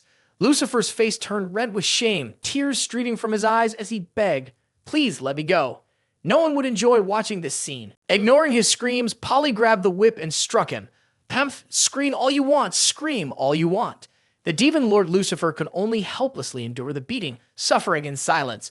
But it turned out that was just a dream. At this moment, Polly was hugging her pillow, drooling on it, still talking in her sleep. You can scream until your voice is hoarse, but no one's going to save you. Ha ha ha. She continued slapping the pillow with her hands. Morla, who was standing by her bed, was sweating profusely, his hands on his head, sighing. How can she not appreciate the chance she has? Flem, standing next to him, spoke up. Your Highness, she accidentally brushed against the illusion flower while trimming the branches in the garden. The flower's scent caused her deepest desires to trap her in a hallucination. Luckily, we noticed it early, so there's nothing to worry about. Meanwhile, on the bed, Polly was still lost in her dream, shouting out loud. Is this not good enough? Why aren't you screaming anymore? Didn't you think you were so tough when you were the demon lord? Hearing that, Flem's anger flared up, and Morla, standing next to him, could feel the heat. He blurted out, Ah, it's so hot. Flem angrily swung his whip and yelled, "This damn woman dares to do something so disrespectful to the Emperor and the illusion." Lord Morla quickly grabbed his hand to stop him. "Calm down, Flem, calm down." Flem thought to himself, "Clearly, even I wouldn't dare to think about this."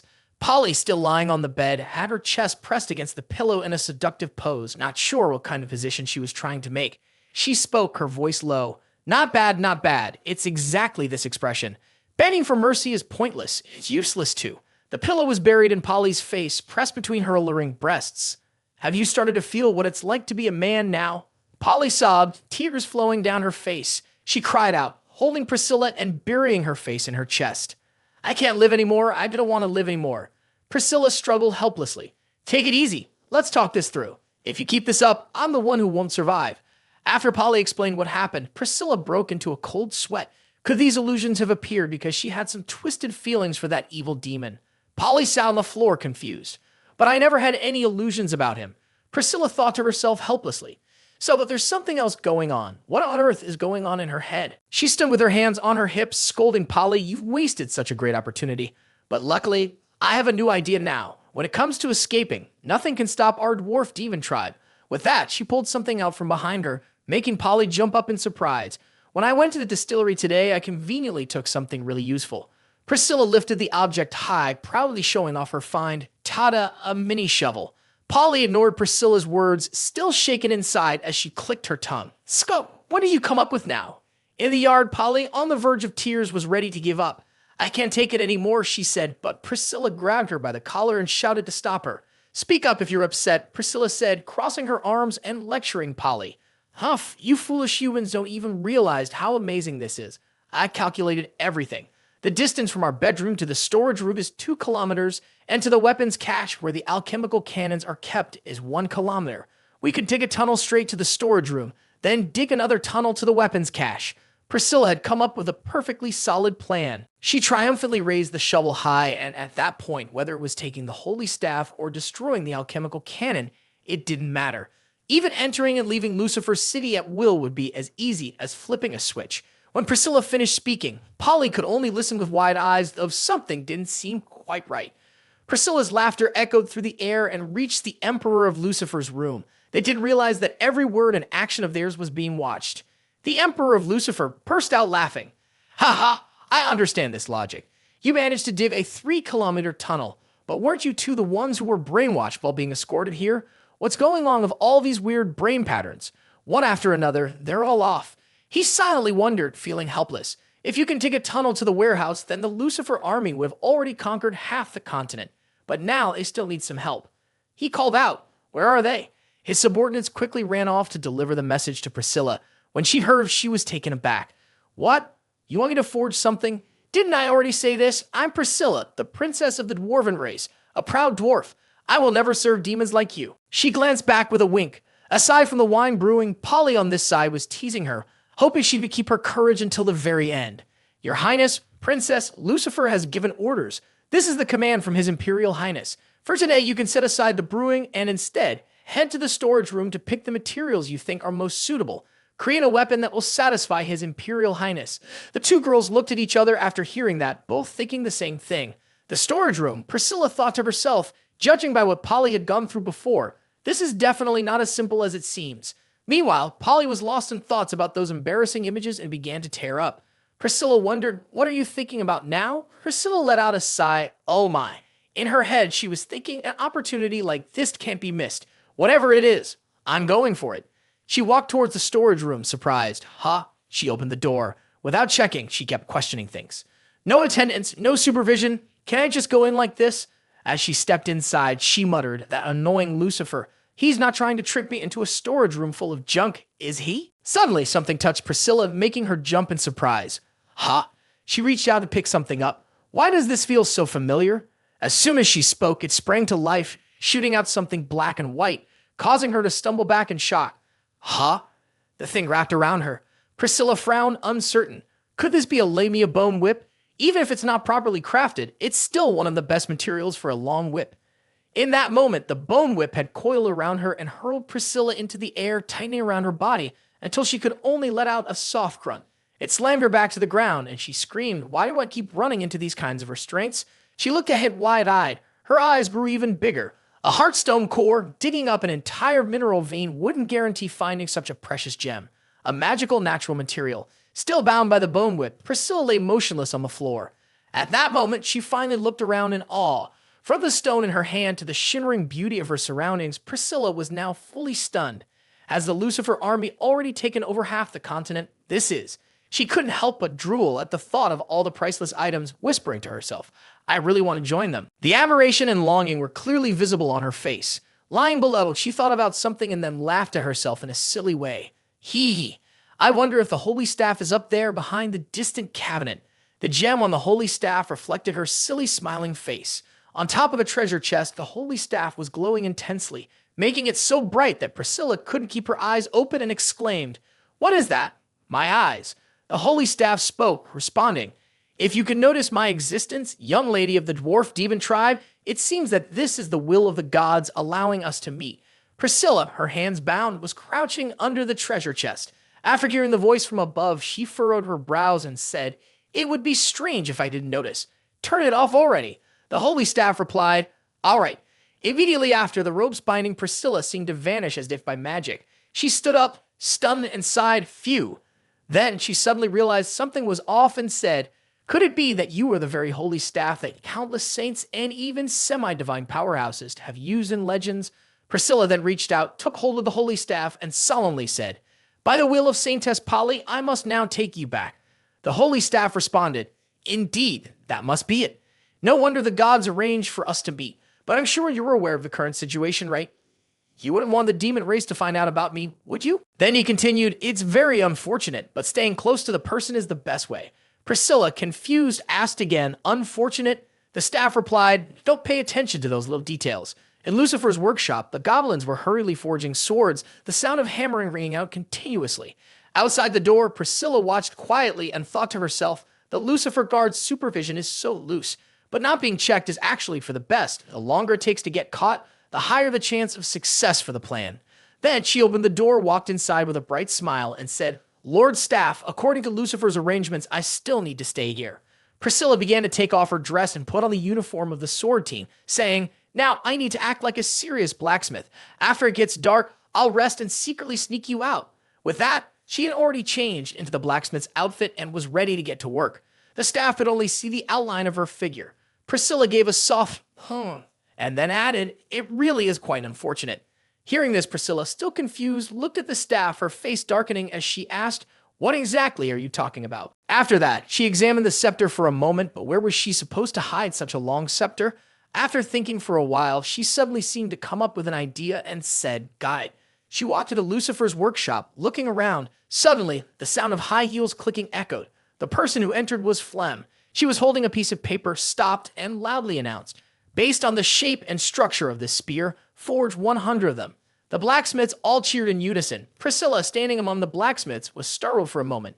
That was the dark elf. She had heard Polly mention her before, but this was the first time she was seeing her in person. She had heard that Flem not only held 2 positions at once, but was also Lucifer's most trusted subordinate. Priscilla thought, I hope she doesn't notice me. Before she could finish her thoughts, Flem called over a foreman and asked, Why is there a goblin here?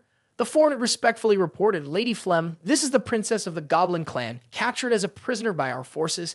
His Majesty, the Emperor, heard she is skilled at forging, so he sent her here to give it a try. Sorry, but I can't assist with that request. Priscilla felt a wave of confusion in her mind as she silently thought, Is this how all of your sanctuaries are? At that moment, Priscilla sensed the danger and shouted out, I can't hand it over. If they find out I've stolen the holy scepter, I could be killed.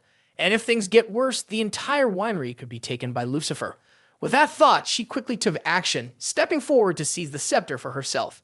You're right. I do plan to turn this staff, which reeks of divine power, into part of a weapon to give to the Emperor, she said. The holy scepter, in panic, spoke up, What? Miss, little demon, what are you talking about? You want to forge me? Without hesitation, Priscilla threw the scepter into the fire, ignoring its desperate cries and pleas for mercy. Stop! Priscilla said helplessly, looking at the scepter. I'm sorry, great scepter. This is just a trial that the Lord has set for you. The scepter refused to accept it and retorted, This isn't a trial from the Lord. You're definitely a demon in disguise trying to torture me. At that point, Priscilla couldn't care about that anymore. She grabbed a hammer nearby and lifted it high.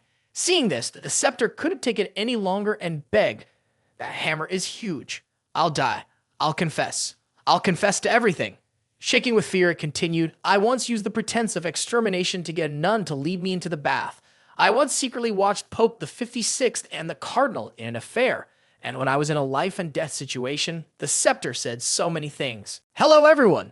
Today, I will continue with part 2 of the story about the Saintess who was captured by the demon lord and made his maid. Before you watch, make sure to follow the channel to see the entire series. Thank you. At the Holy See, Polly was pacing around looking worried. Why hasn't Princess Priscilla returned yet? Hasn't she? She hesitated, and the image of Princess Priscilla appeared in Polly's mind, tears streaming down her face, begging, "Just have you drink that, I'll do whatever you ask." At this thought, Polly couldn't help but wipe her eyes with a handkerchief, her face full of sympathy. She thought, she's never coming back. Before she could finish her thoughts, a familiar voice called out, "Your Holiness, are you still here?" Polly jumped in surprise. She turned around, her eyes glistening with tears, and shouted, "Princess." Then she ran to hug Priscilla, overwhelmed with emotion. "You're not tied up in the demon lord's bed anymore. Thank goodness." Princess Priscilla, gasping for air from the tight hug, still managed to ask, "Why don't I be tied up in a place like that?" "I have good news," Polly said excitedly. "Today, I got the holy staff back." Priscilla quickly glanced away and spoke. "That's true, but good news usually comes with bad news." Polly's eyes widened as she stared at what was in front of her. Priscilla hesitated before speaking again, her expression showing that something had changed. Polly, confused, asked, "Huh? What is this?" Priscilla turned her head, looking elsewhere, and muttered, "It's a bit strange." Polly couldn't stay calm anymore. She gasped and exclaimed, "Oh my God, the holy staff." The staff angrily accused, "It's all your fault. You turned me into this. How am I supposed to be a staff now?" Priscilla calmly replied with a wink, "Well, what else could I do?" The dark elf's gaze was so sharp, there was no way to get you out of there without this. Polly, frustrated, pointed at the staff in protest, but she couldn't make the great staff look this unattractive. The golden staff quickly spoke up. "That's not what it looks like. It's not ugly." Priscilla, unfazed by the criticism, waved her hand dismissively. "Don't worry. Actually, this is just a disguise for the staff. It's like a visual illusion that paralyzes the demon's senses. I can easily remove it." Priscilla held the staff, tossing it in the air happily. The golden staff, looking bulky and cumbersome like a hated pillar, questioned, "This is something you can really take off." Priscilla gripped the staff like she was holding a baseball bat. "Not only have I perfectly concealed the powerful divine aura of the staff, but I've also added many useful enhancements to it." She reached for the control button on the staff's shaft, pressed it, and demonstrated. Like this, the golden staff let out a pain cry, "Ah!" Priscilla continued, "After a long day of work, you can use it for a relaxing massage. Plus, it can spray water like this. It can even put out fires outside. No need to worry about flames anymore." With a cheerful clang, she added, "It's a multifunctional tool that helps you relax during battles." She raised the staff high, and one by one, everyday household items appeared from within. Priscilla grinned mischievously, quickly transforming her staff. After a few swift movements, the staff turned into a shovel. She raised the shovel high, beaming with pride. It then shifted into a concealed military entrenching tool. Polly, pale-faced, gasped, "The holy shovel, your grace." The staff, hearing this, wasn't pleased. "Don't just make up names for me." Meanwhile, after finishing the video they were watching, the Dark Demon Emperor sighed in frustration. "These two girls are completely unreliable," he muttered. He ran a hand through his platinum hair, looking slightly defeated. "I guess there's no other choice. I'll just deliver the items to them directly." A few hours later, the Dark Demon Emperor sat on his throne, with his trusted aide Flem standing by his side. He took the sword that Priscilla had offered, inspecting it with interest. "Not bad. This sword is well made. The craftsmanship of the dwarf demon clan really is as exquisite as the legends say. In just a few days, they've managed to forge a weapon like this." Priscilla, looking unimpressed, thought to herself, what a bargain for the Demon King. The materials he provided were really top-notch. Even if they were made carelessly, they'd still end up with a quality weapon. She turned to leave and said, "If there's nothing else, I'll take my leave." Flem, standing on the high platform, shouted angrily, "How dare this brat be so disrespectful?" The Dark Demon Emperor, seeing Flem so worked up, grabbed her by the arm and turned his gaze toward Priscilla. "Wait a moment," he said. "I've acknowledged your abilities." He returned to his assigned position and handed the task over to Priscilla. "So I have one more important thing I need to assign to you." Priscilla, upon hearing this, stopped and looked confused. The Dark Lord continued, "You oversee the development of the heavy artillery weapons being sent to the front lines, large cannons made by humans and your Nobel clan together. I'm very interested in these kinds of war machines. Priscilla turned around, clearly angry, and asked, What? I told you from the start that this is impossible. The Dark Lord smiled, a smirk on his face. The heavy artillery project is entirely in your hands. I just need the final results. Priscilla, taken aback, thought to herself, the heavy artillery project is completely in my hands now. Does this mean destroying the cannons is no longer a problem? As long as I agree the project is a success, right? Isn't this even more serious than someone like Polly, who betrayed us and leaked secrets that led to the downfall of the invincible fortress? Flem, hearing the Dark Lord's words, was stunned. He glanced at the awkwardly silent nobleman and the blunt, straightforward little demon. Flem furrowed his brow and said frankly, I was already surprised when the dwarf princess agreed to forge weapons, but there's no way she'll accept the request for large-scale weaponry. The more I think about it, the more intrigued I get. As her subordinate, I have to uphold the Dark Lord's dignity. If she dares to refuse, there will be plenty of reasons to discipline her properly. Her expression darkened, filled with anticipation. Flem had just finished her train of thought when she heard Princess Priscilla speak up. All right, I agree. Flem froze, unable to believe what she had just heard. She raised her voice and asked again, Huh? Did you really agree, or are you sure you want to think it over again? Priscilla remained calm and responded with a question of her own. Why don't I understand your position? Flem, embarrassed, covered her mouth with her hand. I'm sorry, but lately, Lord Demon King has been taking every chance to interrogate us. He hasn't used his whip on anyone in a while, and he hasn't stepped on anyone either. If I knew what she was thinking. She trailed off, glancing around, clearly a little frustrated and uncomfortable. Flem shifted her body, her face turning red as she sighed lightly. The Demon King, seeing this, thought to himself, this involves the entire Demon Lord's city, and no one here is normal. I guess I've gotten used to it. Priscilla, looking excited, said, Demon Lord, I can agree to your terms, but like you said, I get to decide how to use the artillery. Don't regret this. She pointed at him and shouted. The Demon King, sitting back in his chair, answered leisurely, I agree with you, and I'm even giving you the special task of managing the research and development of the highest level weapons.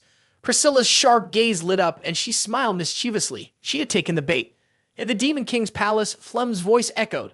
Lord Demon King, forgive me for being blunt, but that little dwarf princess can't be trusted at all. Flem said this to him honestly. She pushed up her glasses and spoke calmly, even though she keeps saying, yes, we don't really know what she's planning. She could end up being a hindrance to our forces. The Demon King, holding a cup of tea, closed his eyes and listened to her. Morlo remained unfazed and in a calm tone asked Flem, do you think my choice was reckless and thoughtless? Flem quickly corrected himself. Oh no, I would never say that. Morla took another sip of his tea and continued with his doubts. If we're using her, then there's no room for suspicion. Just wait and see how it plays out. I trust Priscilla won't let me down. Outwardly indifferent, he secretly thought the more obstacles she can cause, the better. His expression grew serious as he considered the situation. Although he said that leaving Priscilla and the alchemical cannon on their own in that place would inevitably raise suspicion. In fact, it would likely make others keep a close watch on her. It would be better to assign her an assistant from the Demon King's army. At that moment, Flem handed over a stack of documents to Lucifer Morla, bowing respectfully. This is a list of talented individuals I found for research and development within our army. Lucifer Morla reached out, took the papers, and nodded. Flipping through them one by one, Flem continued to elaborate. This person is Akko Kalashnikov, our best weapons expert. If he's here, we can certainly get the alchemical cannon dismantled in no time. Adjustantion doesn't have much credibility in our army, but my subordinates know that he's always been preparing to develop a super weapon capable of destroying entire fortresses with a single blow. Maxim, he used to be a doctor in our army, but later shifted to weapon design. Morla started sweating as he listened. What kind of people are these? And why do all these names sound so familiar? He rubbed his forehead and casually tossed the papers in his hand aside. Seeing this, Flem quickly responded, Oh, Your Highness, aren't these people trustworthy enough? Morla didn't look up. He just replied, No. Morla's face turned pale. These people were way too reliable. In the game, there was no precedent for confiscating alchemical cannons. Without their help, it would be possible to produce a massive amount in less than 3 days, enough to level the entire area. Then he looked up at a pile of papers on the desk. A sheet with a red cross caught his attention. Huh? Who is this person? Flem immediately answered, She's Ishina Bandluna, a military design major from the top military academy in Hell.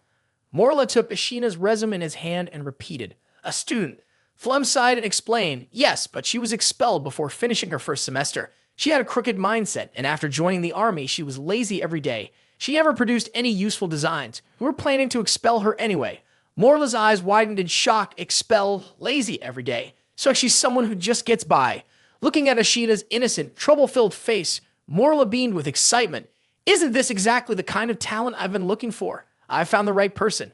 He stood up suddenly, a wide smile spreading across his face, and ordered, "Take me to meet her." Flem was left confused, not understanding what had just happened. At the castle, Ashina stood facing Lucifer, Morla, and Flem, unsure of how to address them. His Majesty the Emperor, Your Excellency, Your Highness. Lucifer Morla looked at her with a suspicious expression. Your Highness, she. Ashina's voice trembled with respect. Your Majesty. I. Meet with you. Ashina stammered, flustered, her words coming out in a jumbled mess. I said it wrong. Ashina quickly covered her mouth. Lucifer Morla stepped closer, sizing her up secretly pleased. No doubt about it, this dreamy look is exactly the kind of talent I need. Flem stood nearby, completely confused and unsure of what was going on. Suddenly, Ashina bowed her head quickly, accidentally bumping into Lucifer Morla. Ashina meets His Majesty the Emperor, she called out loudly. Flem jumped in surprise at the sight of this. The impact made Lucifer Morla's face go pale, shaking in pain.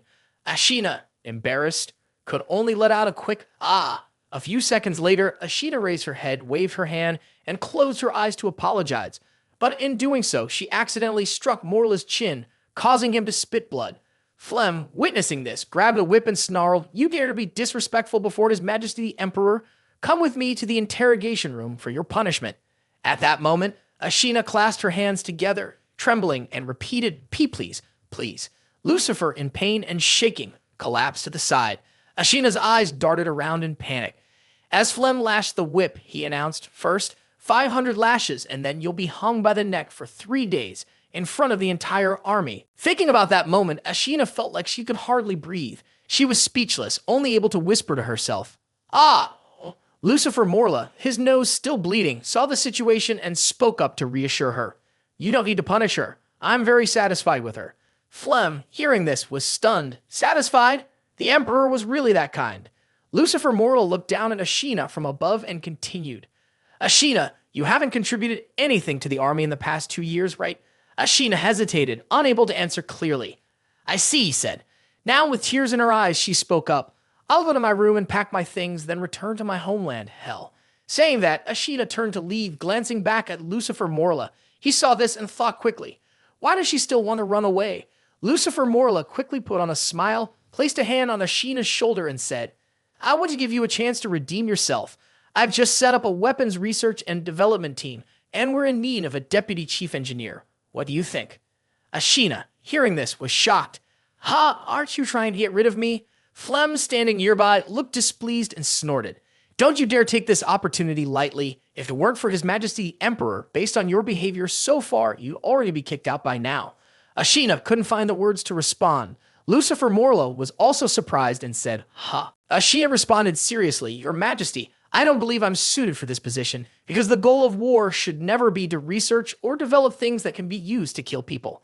Flem tightened her grip on her whip and shouted angrily, "Enough!" She charged toward Ashina, furious that someone like her, a demon, would speak such blasphemous words.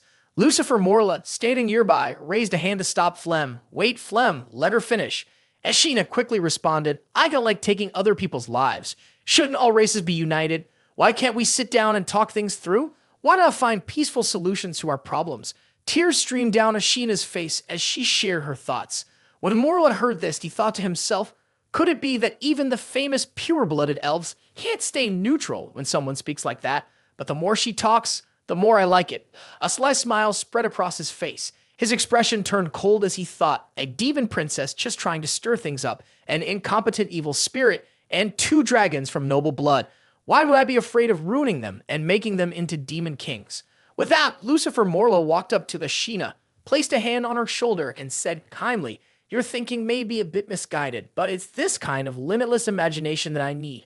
I fully support your ideas. You're perfect for this research and development role." Ashina, looking confused, asked, "Your Excellency, do you understand my beliefs?" He replied, "Yes, because I too am a person who follows the path of peace." At this, Flem truly lost her composure. She gasped, horrified. "What is His Excellency talking about? Clearly you were the most war-hungry individual in the Demon King's army. You are the rising star of the Demon King, the one most likely to become a demon god in the underworld in years. Morla turned away, his hands clasped behind his back, and spoke calmly. As someone who believes in peace, it may seem strange that I want to use war to end everything. But after years of war, I've come to one conclusion. Killing is done to protect life, and his glory will shine through. Ashina's eyes were so dazzled by his words that she could barely keep them open. In disbelief, she muttered, "Killing to protect life?" She lowered her head, unsure, and added, "But I'm just a student for the military academy. I haven't even completed my normal courses. My knowledge might not be enough." Lucifer Morla, seeing that she had taken the bait, comforted her with a smile. "It's fine. I don't like those who come from academic backgrounds. Their thinking is already too rigid, too outdated for today's world. But deep down, it amuses me. The more you don't understand, the more at ease I feel." Then he'd extended his hand, signaling that he believed in the idea that killing is a way to protect life. Ashina must be able to create impressive weapons. "Ashina," she hesitated, placing her hand on his. "I think I've thought this through," she said, her eyes filled with determination. "I understand the will of His Majesty, the Emperor." Ashina returned to her room and lay down. She placed her hand on her forehead, constantly thinking about the phrase killing to protect life. But what is killing really? She wondered. Ashina closed her eyes and thought about the war between races that had been going on for millions of years. Soldiers on the battlefield had endured the torment of life and death, while civilians suffering from the ravages of war also endured this despair. Countless lives were lost in every battle. She wandered the streets. Everywhere she looked, families were shattered, rivers of blood flowed, and Ashina's hands trembled as they reached out. In this crazy world, full of death everywhere, Ashina said to herself, her eyes dull, a wise person would choose to die. She sat beside someone who had already lost their breath. The wiser ones wouldn't choose to be born at all. But the root cause of war couldn't be changed. Who was right or wrong at the start was lost in the depths of history. Ashina looked up, feeling helpless. "I can't bear to watch the killing." Her eyes welled with tears, and a single tear traced down her cheek. "But does running away even help? Killing to protect life, ending the cycle of killing. It's not about using war to end war." As if she had come to understand, Ashina spoke softly, "So that's it. If it's just about plunder, then it is truly killing. If there's no attachment in the heart, then she will continue, her whole body covered in sweat. She can't bear to let the people suffer, so she grabs the knife and cuts off the evil." "What's wrong with that?" "I understand the gentleness of His Majesty the Emperor now." Her body twisted constantly. Ashina suddenly widened her eyes and looked at her own body, speechless. Then she quickly sat up, realizing it was not the time to sleep. "I will not disappoint His Majesty the Emperor." As Ashina walked toward the bed, she whispered to herself, determined to carry a compassionate heart and create a powerful weapon that could end the war. Her face flushed with joy as she spoke. Flem walked down the hallway. His Majesty the Emperor had been so puzzling today. She touched her lips, lost in thought as she looked at the notebook. Forget about the other decisions made during today's meeting. Just the change in the tax policy, from collecting 3 for 1 to 20 for 1, was already hard for anyone to understand. Flem closed her eyes, tired, and muttered, "No matter how I think about it, in the long run, aside from cutting off aid at the front lines, there's no real benefit. No, I must not have understood His Majesty's intentions." Suddenly, someone approached, staggering. She wasn't paying attention and bumped into Flem with the ledger. The action startled her, causing her to drop the notebook.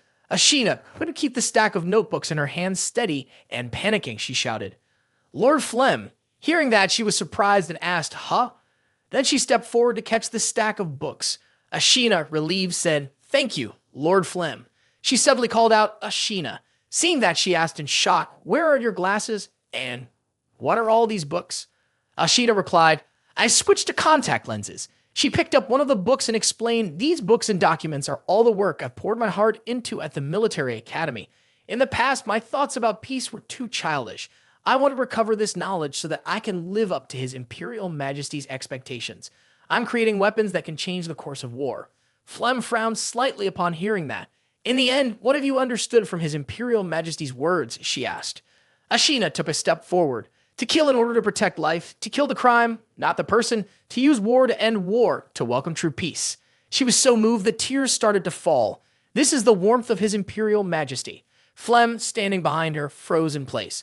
After hearing this, she was stunned, her eyes wide in disbelief. "Huh? Even Ashina, who I used to look down on, has changed like this?" She was feeling down, not wanting to stay like this forever. No, she couldn't fall behind. Every decision made by the Imperial Prince was right. Clenching her fist and making up her mind, Flem said confidently, I definitely can't let down the Imperial Prince's expectations. Over on this side in the workshop, everyone was focused on their work. Staring at the huge cannon in front of her, Priscilla rested her chin on her hand, thinking to herself, such a generous move. Not only is he using a cannon made of metal, but he also brought a pile of precious metals and materials. What's more, he didn't even ask me what I was planning to do, and he's already prepared dozens of assistants. She furrowed her brows, rolling her eyes and biting her lip in frustration. Damn it, there's just so much of it. If we weren't in the middle of the demon army camp, I'd want to use these materials to make some real war weapons. Priscilla frowned, her eyes turning calculating. After thinking for a moment, she shouted her orders. Step 1, take apart the cannon first. The mystery was hidden in its internal structure. Only by understanding its inner parts could they replicate it perfectly. The goblin's face turned pale with worry as he spoke. This doesn't seem good, does it? What if we can't put it back together? Plus, the deputy chief engineer still hasn't shown up. If we only listen to you. Hearing this, Priscilla crossed her arms and replied, clearly not pleased, you don't trust me. When we created the alchemical cannon, I was involved. I'm the one who knows this cannon best out of everyone here. The goblin hesitated, but suddenly a voice interrupted, take it apart. I agree with the chief engineer's opinion. Both of them turned toward the voice. It was Ashina, who smiled brightly, her eyes narrowing as she said, you're Priscilla, the engineer, right? Priscilla, puzzled, asked, who are you? Ashina extended her hand and introduced herself. I'm Ashina, the deputy chief engineer of the research and development team. It's a pleasure to meet you. Her gaze was deep, but inside I thought the Demon King would send someone really skilled, but this person doesn't look like she knows anything about weapon crafting. Did the Demon King send someone useless? Does he have a problem with his brain? Well, with your approval, Priscilla pointed to the can and looked at the goblin. Do you hear that? Now that the deputy chief engineer agrees, take the alchemical can apart. The green goblins immediately got to work, constantly talking among themselves. This thing is hard to take apart. Don't just drop the parts on the ground. Be gentle. Don't damage anything. Without warning, she charged forward with great strength, delivering a blow to the object that sent screws flying in all directions. This is ridiculous. Isn't this supposed to be the end of it? Then Priscilla casually slung the hammer over her shoulder, speaking proudly as she explained, confidently creating a miracle. The stuff made by the dwarf demon clan isn't as valuable as you think. The stronger the force, the better. All you need to do is give it your all, and the rest is up to the miracle. Looking at Ashina, who remained calm, she thought to herself, so no reaction at all? As expected, a talentless person. The plan is going smoothly. They continued dismantling the machine, causing a gear to fly up into the air, roll down, and land right in front of her feet. 79 teeth, outer diameter 162, inner diameter 123. In Ashina's mind, she quickly analyzed the gear, breaking down the length, width, and height of the metallurgic cannon into three-dimensional coordinates, x32, 25z20. She listened to the words spoken, then glanced over to see Priscilla jumping around excitedly as she worked, saying, use force, this part is probably like this. Ashina couldn't help but admire her.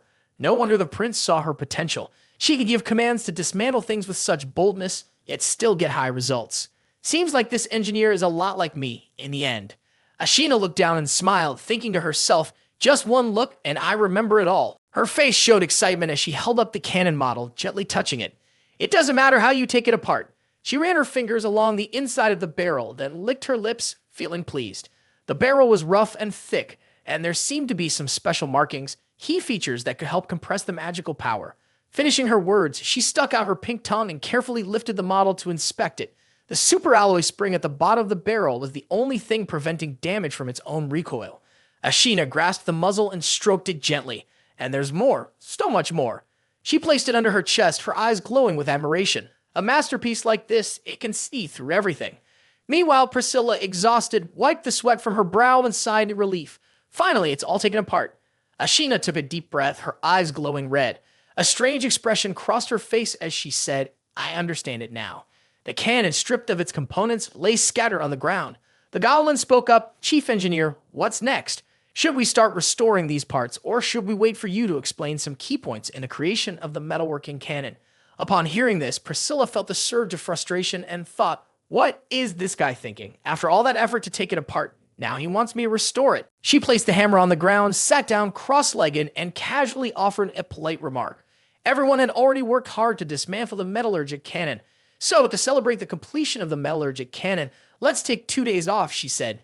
The goblin, acting as the head, looked uncomfortable. It was the chief engineer's decision after all. Priscilla braced herself on her hands, visibly unhappy, and asked, "Is there a problem?" She took on a serious expression and explained, "Our next mission cannot afford any mistakes, not even the slightest. How can we work if you don't rest properly?"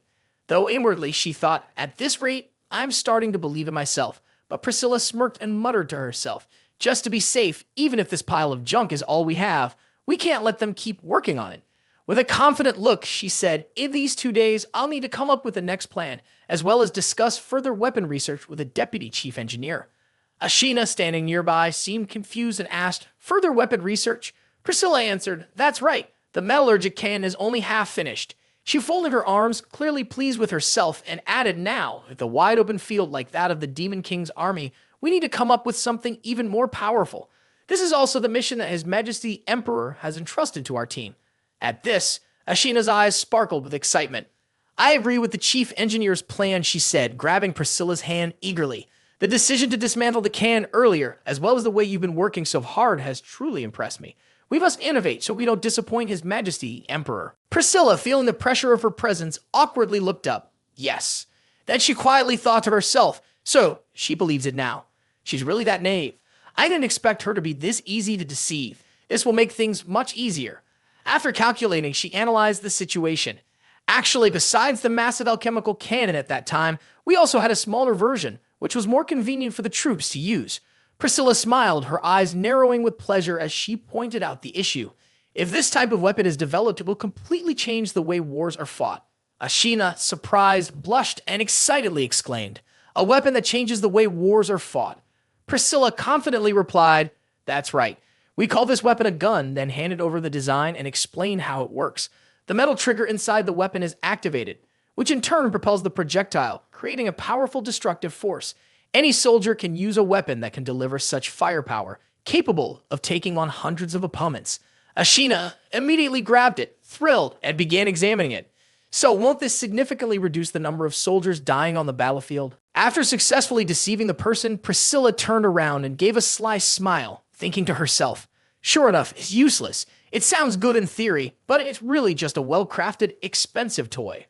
After reading through it, she bit her finger, hesitating, and imagining herself holding the modified gun. She thought if the firing pin drives the bullet forward, the weapon's body will still experience a lot of force. The energy will be wasted. Even if it fires a powerful shot, it will only scratch the armor. However, Ashina's face darkened, her eyes filled with doubt, but the theory was actually sound. It could work, maybe with some improvement. She thought about the cannon before it was disassembled, considering the idea. The cannon worked by releasing large amounts of stored energy from the barrel. Maybe this method could work. For instance, if you think about the cannon's projectile, it was a fuel-loaded round.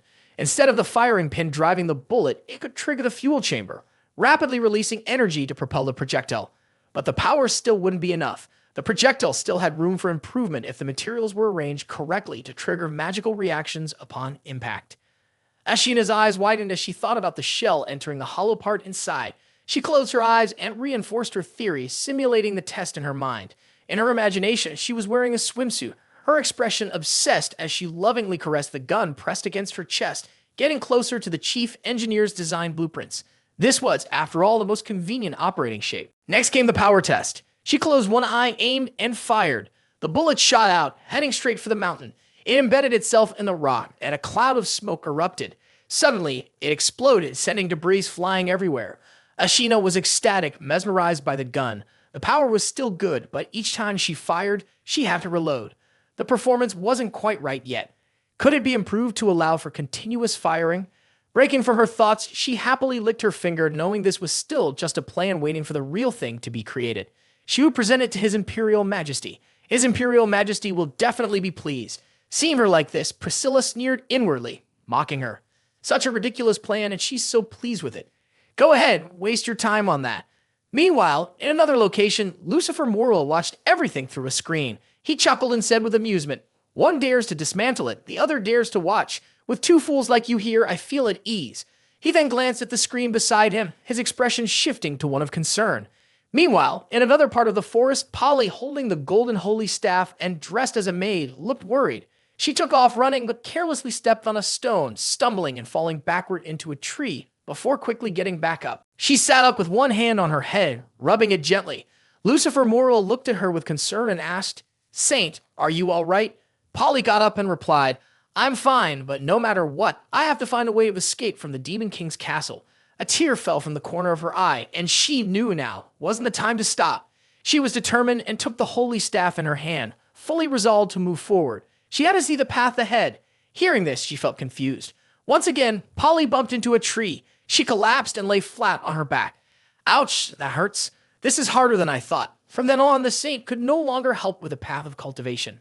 Lucifer Morla thought quietly, rubbing his chin, and to himself he mused, "It's not a good idea to keep the saint around all the time. I need to find something for her to do today." Later in the kitchen, Polly stood in front of the counter, looking displeased, hands on her hips as she muttered, "That darn Demon King made me bake sweets again." She glanced at the stack of plates and the ingredients on the counter, furrowing her brow as she tried to come up with an excuse to hide her true intentions. "I'm just doing this because he asked, not because I want to eat them." She took off her clothes, picked up an apron, and tied it into a bow behind her. Anyway, no one was around to see, but under the thin tights, her underwear showed. This should be fine, right? Polly held the apron to her chest and adjusted it to cover herself properly. Her main outfit was hard to clean, so she had to be careful. Then she picked up an egg. "All right, let's start by preparing the eggs first." She made the cream, finished her sentence, and cracked the egg, dropping it into the large bowl. Suddenly, she realized something. She saw two eggs with twisted, silly grins on their faces. She was confused. But why are they laughing? She wondered. Unexpectedly, the two eggs jumped up and shouted, "Wabby ba." Polly stared in shock. One egg landed directly on her face, while the other fell onto her smooth, round chest. She could feel it and panicked, shouting, "Wait, this isn't supposed to be an egg. How is it moving?" The dazed egg kept crawling down, and she squirmed uncomfortably, shouting, "Stop, don't. It's trying to roll down further. Don't go any lower." Its eyes burned with a wild, determined energy as it screamed, but unfortunately, something struck it directly. Polly grabbed a whisk and kept stirring it back and forth in the bowl, frustrated. Anyway, add sugar and butter. Stir it with some force until the mixture splashes all over her. She tasted a little bit, getting excited, and the mixture grew larger. Looking down at the mess on her, she mumbled, "It's getting thicker." Suddenly, the batter in the bowl blushed and gave a She was writhing on the floor, her body covered in a messy mixture of eggs, sugar, and butter, with an expression of utter satisfaction. She breathed heavily, reaching out to scold, "Demon Lord, you're so hateful. Was this part of your plan too?"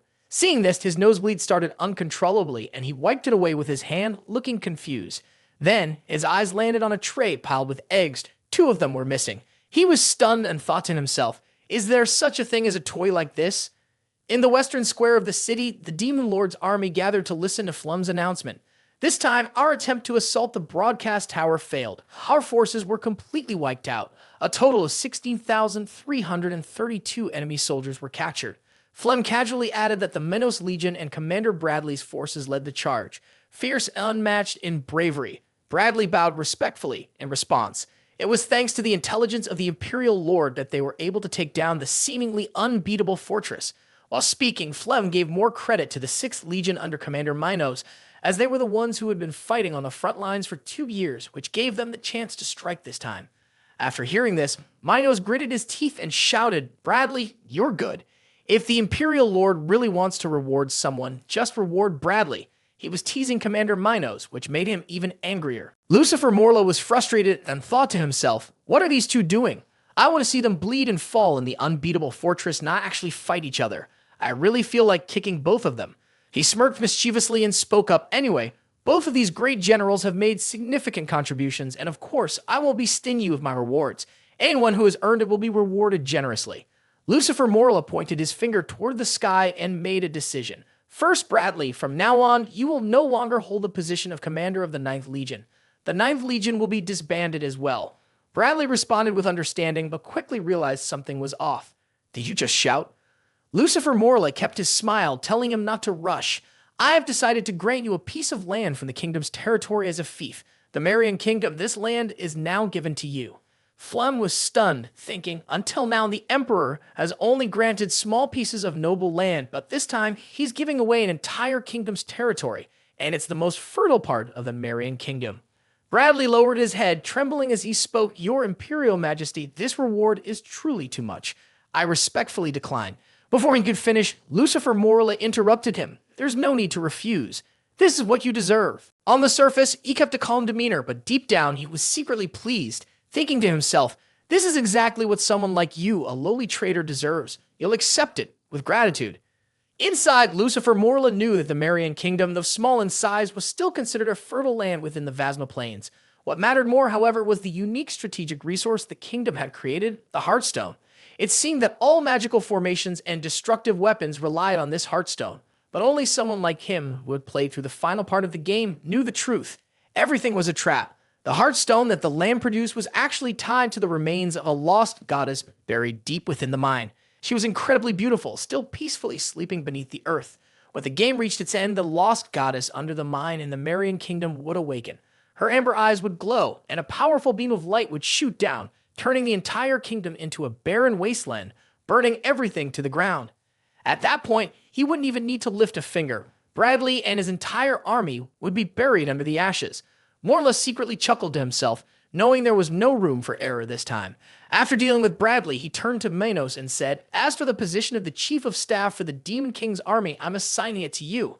Manos was taken aback and exclaimed, huh? He quickly put on a pitiful expression, waving his hand in refusal. No, your majesty, people like us, heads full of mud, can't handle such things. I'm already overwhelmed with the army matters. You should find someone else, someone more capable. Lucifer Morla smirked and spoke for a long while. Don't be too quick to refuse. You're probably thinking that your mind is moving too slowly, that you're not flexible enough, and that you can't handle this position right. But that kind of thinking is completely wrong. How can you know if you haven't even tried? What I want from you isn't just Mino's strength, it's to see your progress. You think there's a lot of work in the military, but even if the work increases, does that mean it's more than what I have to do? Besides, I'm not trying to make you an expert on internal affairs, someone who knows everything about astronomy and geography. I just want you to grow by dealing with internal affairs and see how much you still have to mature.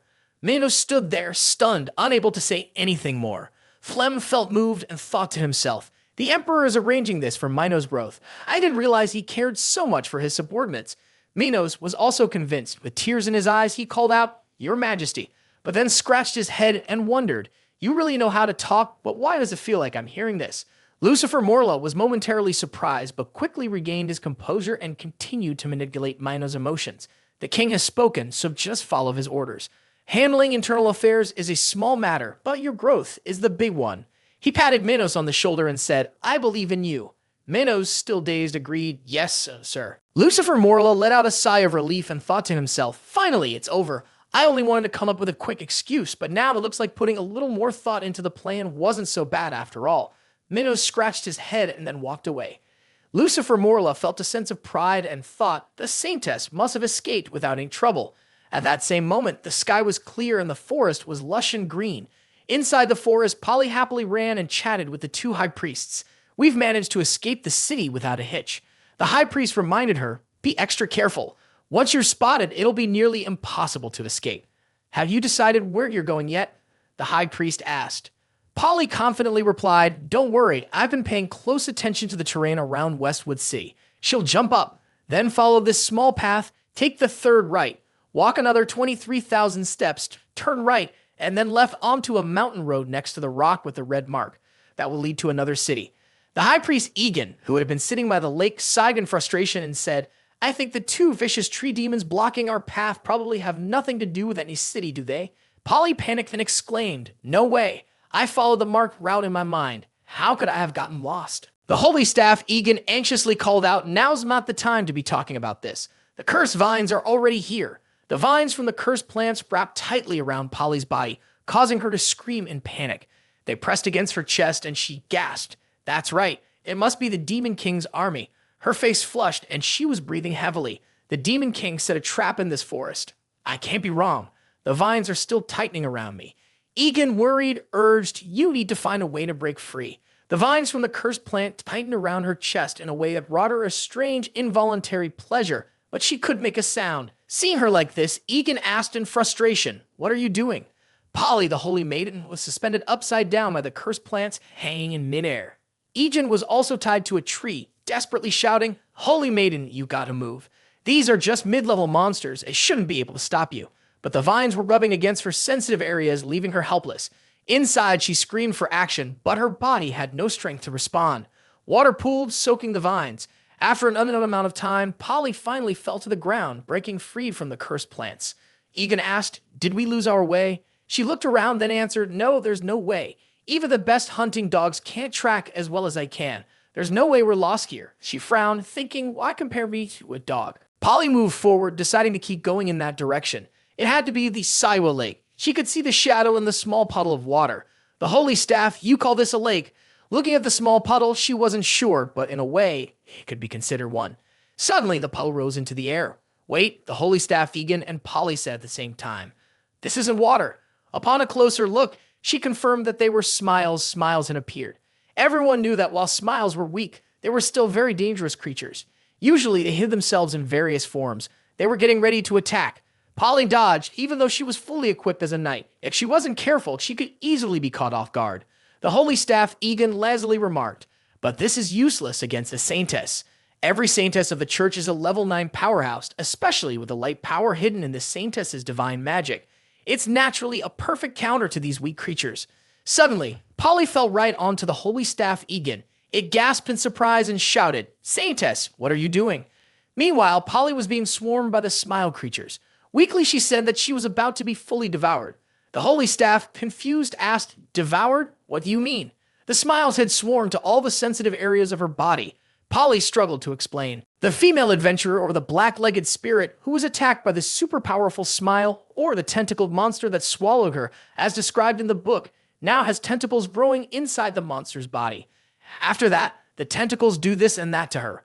Upon hearing this, the holy staff priest couldn't help but nosebleed.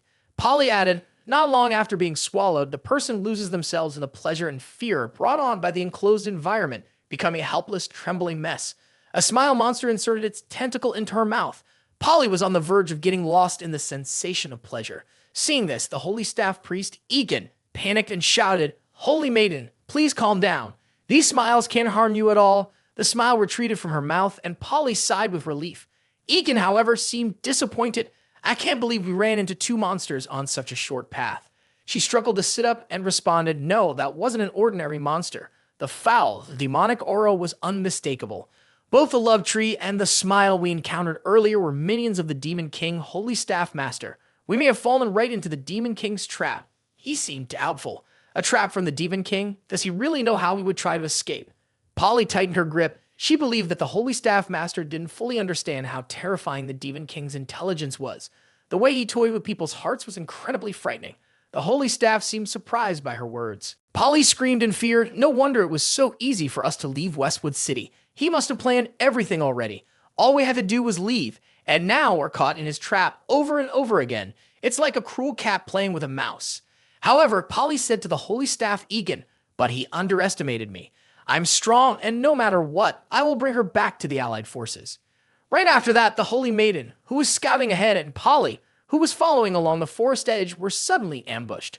A wild bear cat appeared and grabbed both her arms.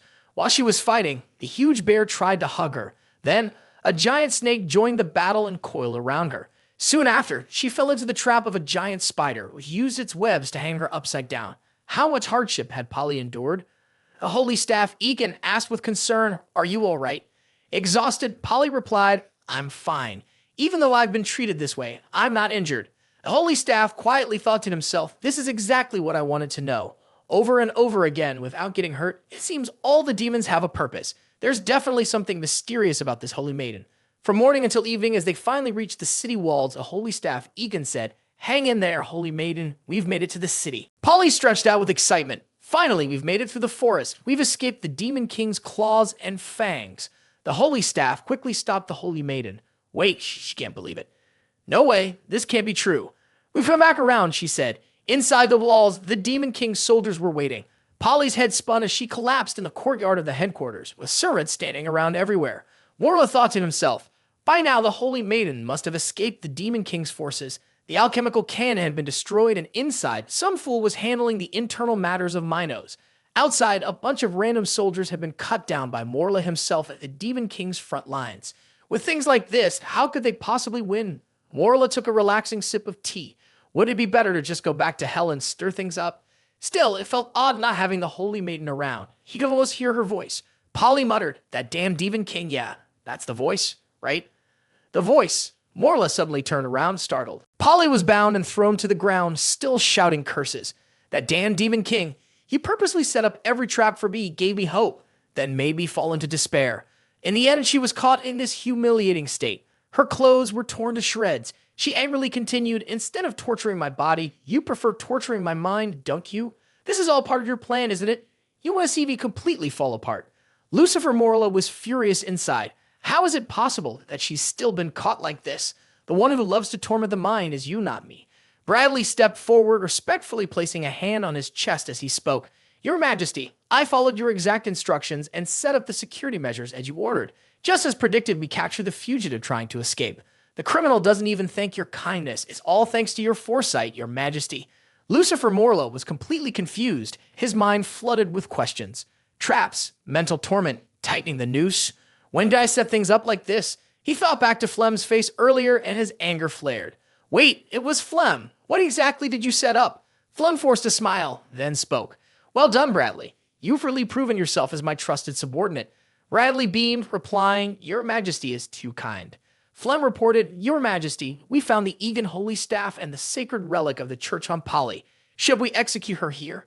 Lucifer Morla was still confused and repeated, Execute her here. Flem, clearly pleased with himself, responded, This is the front line of the war. We can execute the Holy Maiden in front of everyone or even humiliate her first, then execute her. It will not only strike at the enemy, but also weaken the church's influence. Morla quickly intervened, horrified at the thought. He was panicking, thinking, whether it's an execution on the spot or humiliating her first, doesn't that mean they're after my life? Flem lowered her eyes and asked with confusion, My lord, did I say something wrong? Lucifer Morla quickly replied, No. However, if we do it like this, not only will we fail to crush the morale of the Order's spirit soldiers, but we might even inspire them to seek revenge. It's always easier to deal with a divided enemy than a united one. His gaze was firm, and so this Saintess could not be executed here. Upon hearing this, Flem lowered her head. Then, Your Majesty, if the enemy learns that the Saintess is being held at the front, they may send higher-ranking officers to rescue her. Should we take her to the Demon King's fortress for better security? Lucifer Morla agreed, Yes, that's true. We should do that. A rescue mission is likely. He then seemed to come up with an idea and smiled cunningly. A rescue, huh? He issued an order. Take her back. Also, bring the Holy Scepter and any other holy relics and store them in warehouse number 3. I haven't studied these sacred items thoroughly yet. Flem responded with a sharp yes. Lucifer stood up, resting his hand on the table. There's one more thing. Lately, I had some insights, and I need to meditate for a while to deepen my understanding. He continued giving further instructions. While I'm away, everything is in your hands. In the dimly lit dungeon, Polly was shackled, her body twisted into an uncomfortable position. Outside the bars, the Demon King's soldiers stood guard day and night. Polly, her clothes torn and worn, sighed. Back in this prison again, and even the Holy Scepter has been taken. Looking at the chain on my wrist, the bracelet glows with bright yellow letters.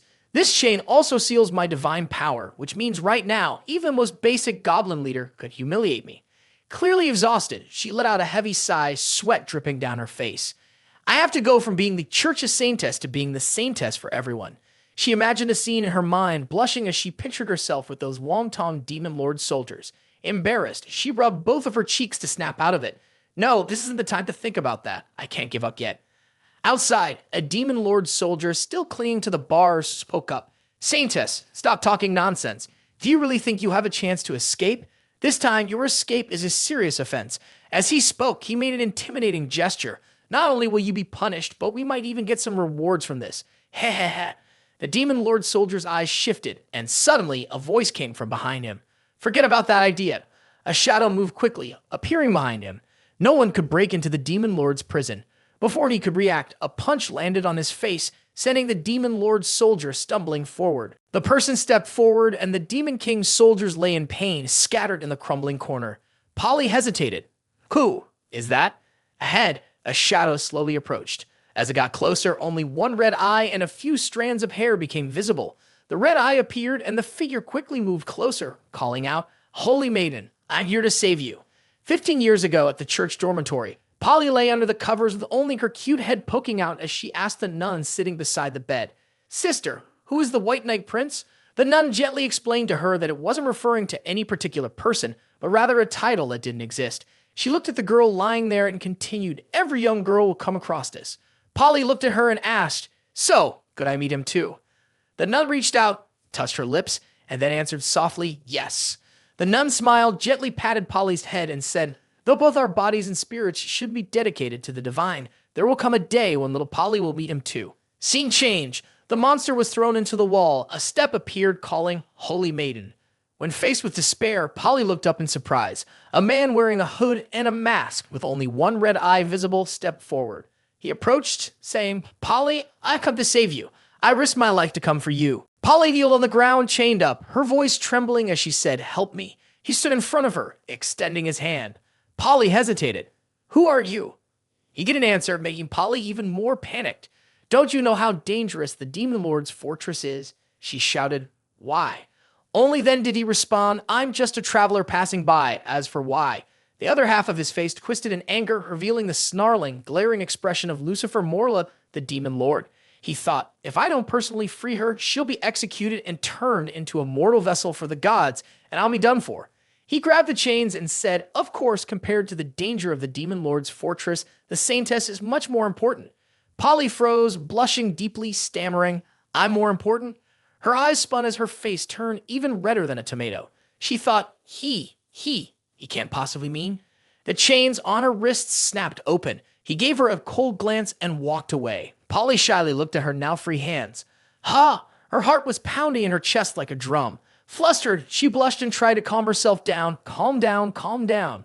Polly, he just unlocked the chains. Polly said, "I understand your heart, but you don't need to save me. You should still run away." He grabbed Polly's hand, confused. Huh?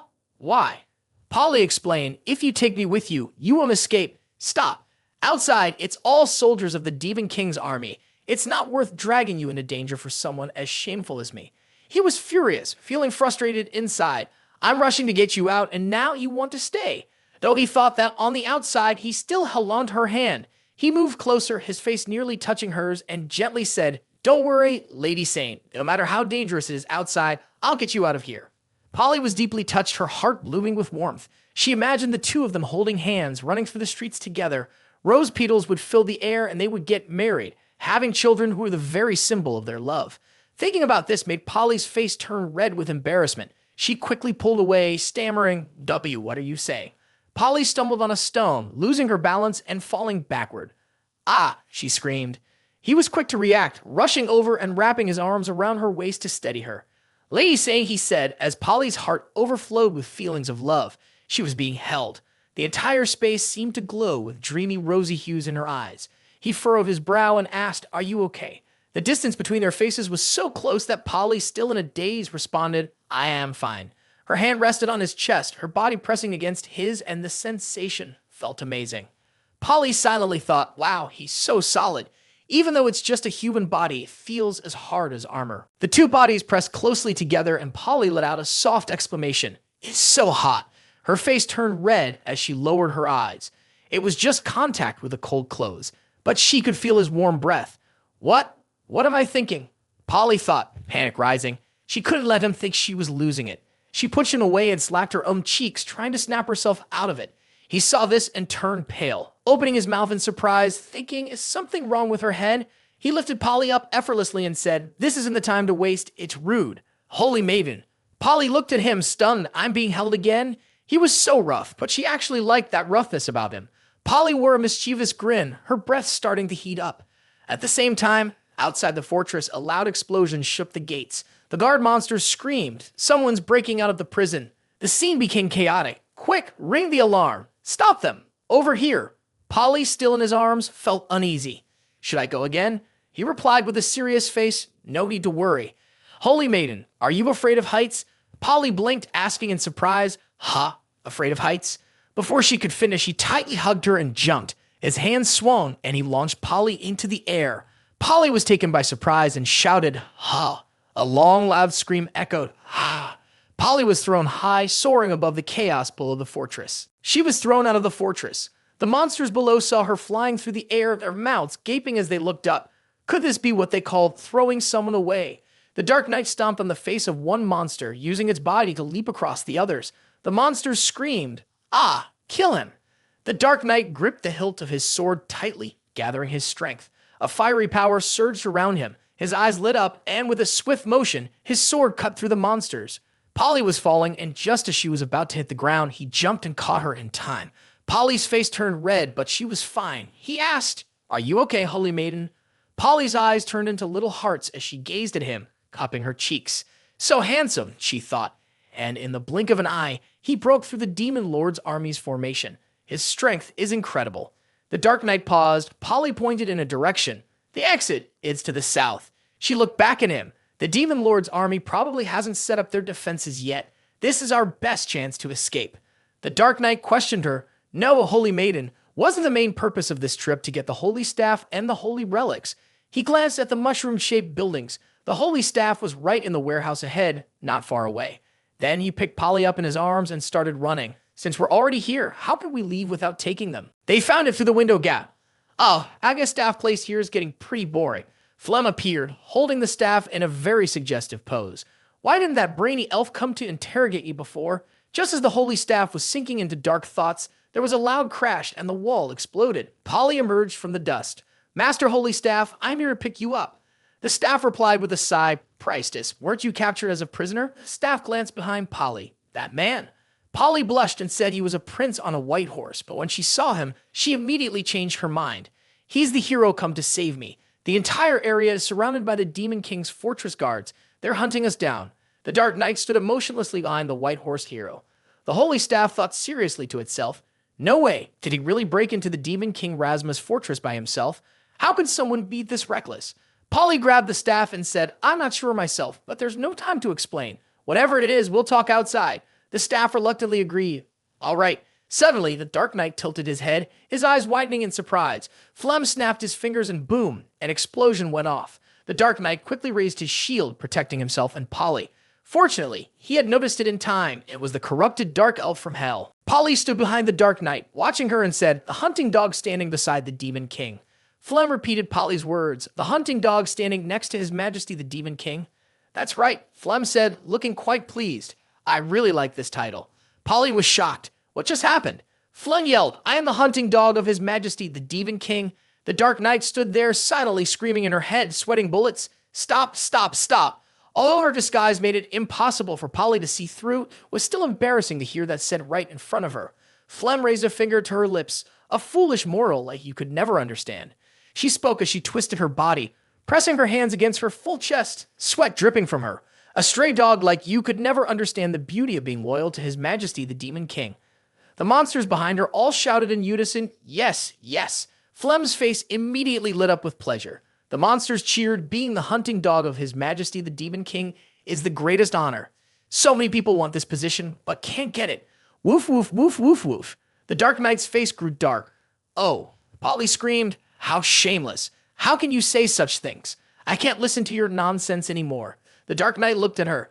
"Oh, the most untrustworthy person is being serious now." Bai raised her hand to her chest with confidence and said, "Who said that you're nothing but a stray dog with no home, while I am the holy maiden of the church? I am the great light god, so sit down, hunting dog. Right now, it is not the time to argue over such things." She spoke loudly, her voice filled with conviction, despite the shocked, almost disbelieving reactions from the holy staff and the Dark Knight. Flem chuckled lightly. "Ha ha, typical of mortals. They always talk so much." She took off her glasses and adjusted them. "I'll admit it's impressive that you made it this far on your own." At this point, Flem's expression grew serious. "But I don't care who you are. Since you're here, don't even think about escaping." The Dark Knight's gaze was sharp. Flem tossed her hair back. "Anyone who dares to offend the Imperial Prince should be wiped out, body and soul." Right then, Bai shouted loudly at the Dark Knight, "Oh, I'm a swordswoman and I'm fast. Watch out." Flem's hair grew longer, transforming into a weapon. She swung it forward, aiming it at the Dark Knight. "Die." The Dark Knight dodged. The speed wasn't that impressive, was it, because Flem was holding back her full power.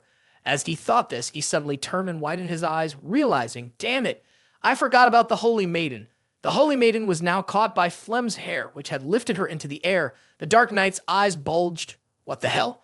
Every time there's something like tentacles involved, you always strike that pose? Flem's hair transformed into a rope that bound Polly in a Japanese-inspired style.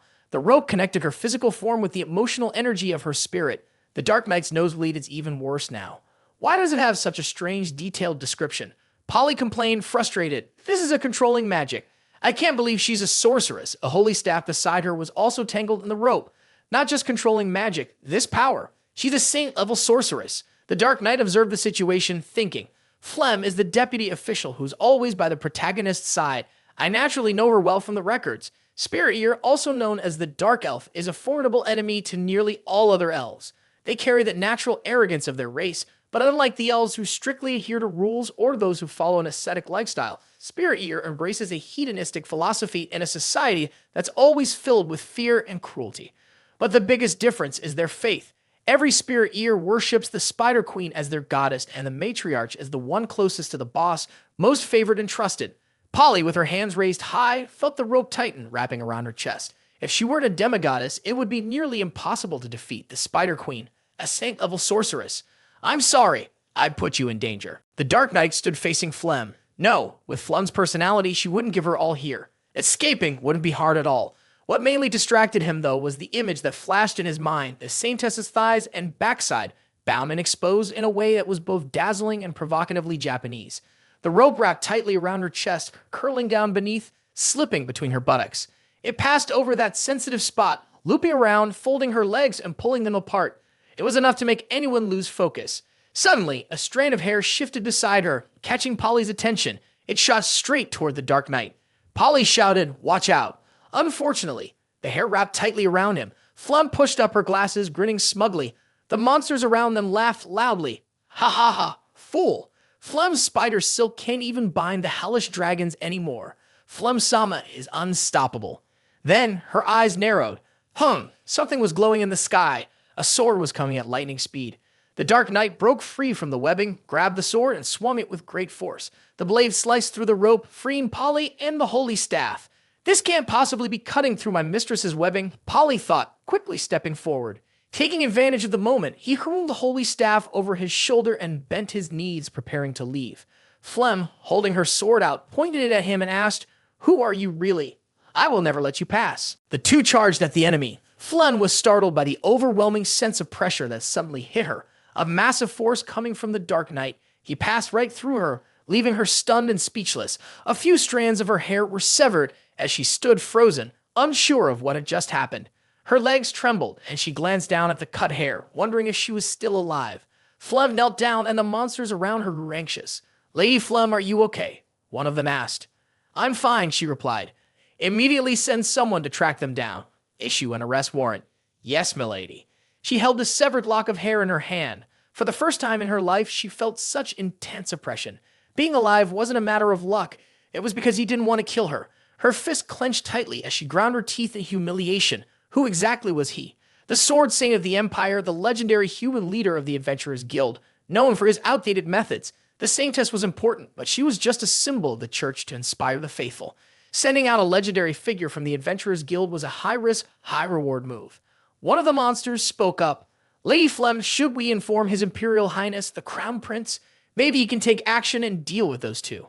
Before it could finish, Flem kicked it to the ground. She pressed her foot down forcefully on its face, glaring in fury as she shouted, "Are you implying we didn't embarrass ourselves enough already? Do you want His Highness to see just how pathetic we are by disturbing him with this?" She paused, deep in thought. How had he found the exact room where the Saintess was held captive? How did he know to go straight to the storeroom where the holy staff was kept? The location of the staff had only been decided by the Crown Prince the day before, which meant she suspected there was an informant. Flem puffed out his chest. The orders issued just yesterday can be acted on immediately. Beneath Flem, the water flowed heavily, infiltrating with terrifying force. This was definitely a most serious mistake he had made. They had managed to escape the Demon Lord's fortress. Deep in the forest, the Dark Knight said, "There are no more pursuers." He helped Polly sit against a tree. "We're safe for now." Polly let out a relieved sigh. That's such a relief. Then she sat up straight, looked at the Dark Knight, and asked, "Thank you for saving me. How should I address you?" He replied, "Your Highness, you can call me whatever you like. A name or a title doesn't really matter." Polly was surprised and put both hands over her mouth. Her eyes sparkled. She could call him whatever she wanted. That thought made her mind drift into a rosy fantasy. A prince on a white horse. She imagined the Dark Knight in white armor holding a rose branch with petals floating in the air around him. As she thought about it, she couldn't help but shake her head with excitement. No. The Dark Knight behind her looked at her in confusion. Huff. Polly raised her voice. "Dark Knight, How about just calling you that? You're all dressed in black. Even your cloak is black, so I think Dark Knight suits you perfectly. The Dark Knight frowned. Dark Knight, huh? I have no problem with that. But deep down, he thought, does she see me as Batman? Polly covered her mouth, laughing. Well, that works then. Ha ha. She turned back to hug the tree, her heart bursting with excitement. Why did she feel so flustered every time she saw him? What if he thought she was weird? She kept banging her hands against the tree. The Dark Knight saw this and frowned. Her condition was definitely serious. Polly's voice rang out, asking, Sir Dark Knight, what should we do next? He replied, first we need to find a place to rest. The pursuit team behind us probably won't catch up for a while. Inside, 2 lines of frustrated tears ran down his face. If it weren't for the fact that this area didn't have any spatial magic and using teleportation would expose his demonic identity, he would have simply thrown her into the human world by now. Golden sunlight started to appear. Polly said, the nearest place is probably the Tan-O village, which is fairly close to the Demon Lord's city. For humans like us, it might seem a bit out of place though. The Dark Knight raised his hand, thinking, that's true. We'll have to think about it. Suddenly, Polly's eyes lit up. Wait a minute. She stood up so suddenly that she startled the Dark Knight. What? He asked. She made a suggestion. Let you pretend to be your slave, Sir Dark Knight. The Dark Knight was stunned. What? She held out a pair of handcuffs and said, there are demons who dress like you. Plus, you could use these chains on me and no one would suspect anything. The Dark Knight was surprised and started sweating. Is it this from the prison? Why are you still carrying these? He waved his hand, signaling to decline. No need to go through all that trouble. My lady, that's a bit too disrespectful. Polly gripped the handcuffs tightly and sighed no. She imagined herself wearing tattered clothes, her mouth gagged, her hands chained behind her, with wounds all over her body. Still not enough. This is something I have to do. If I want to infiltrate the demon army, I should have chosen an even more humiliating outfit. She bit her lip, thinking that if necessary, she could let them humiliate her, like a tied-up, seductive victim being tormented by those vile green monsters. The Dark Knight raised his hand and shouted, cutting off her thoughts, stop, stop, stop. If you say any more, I won't be able to think straight.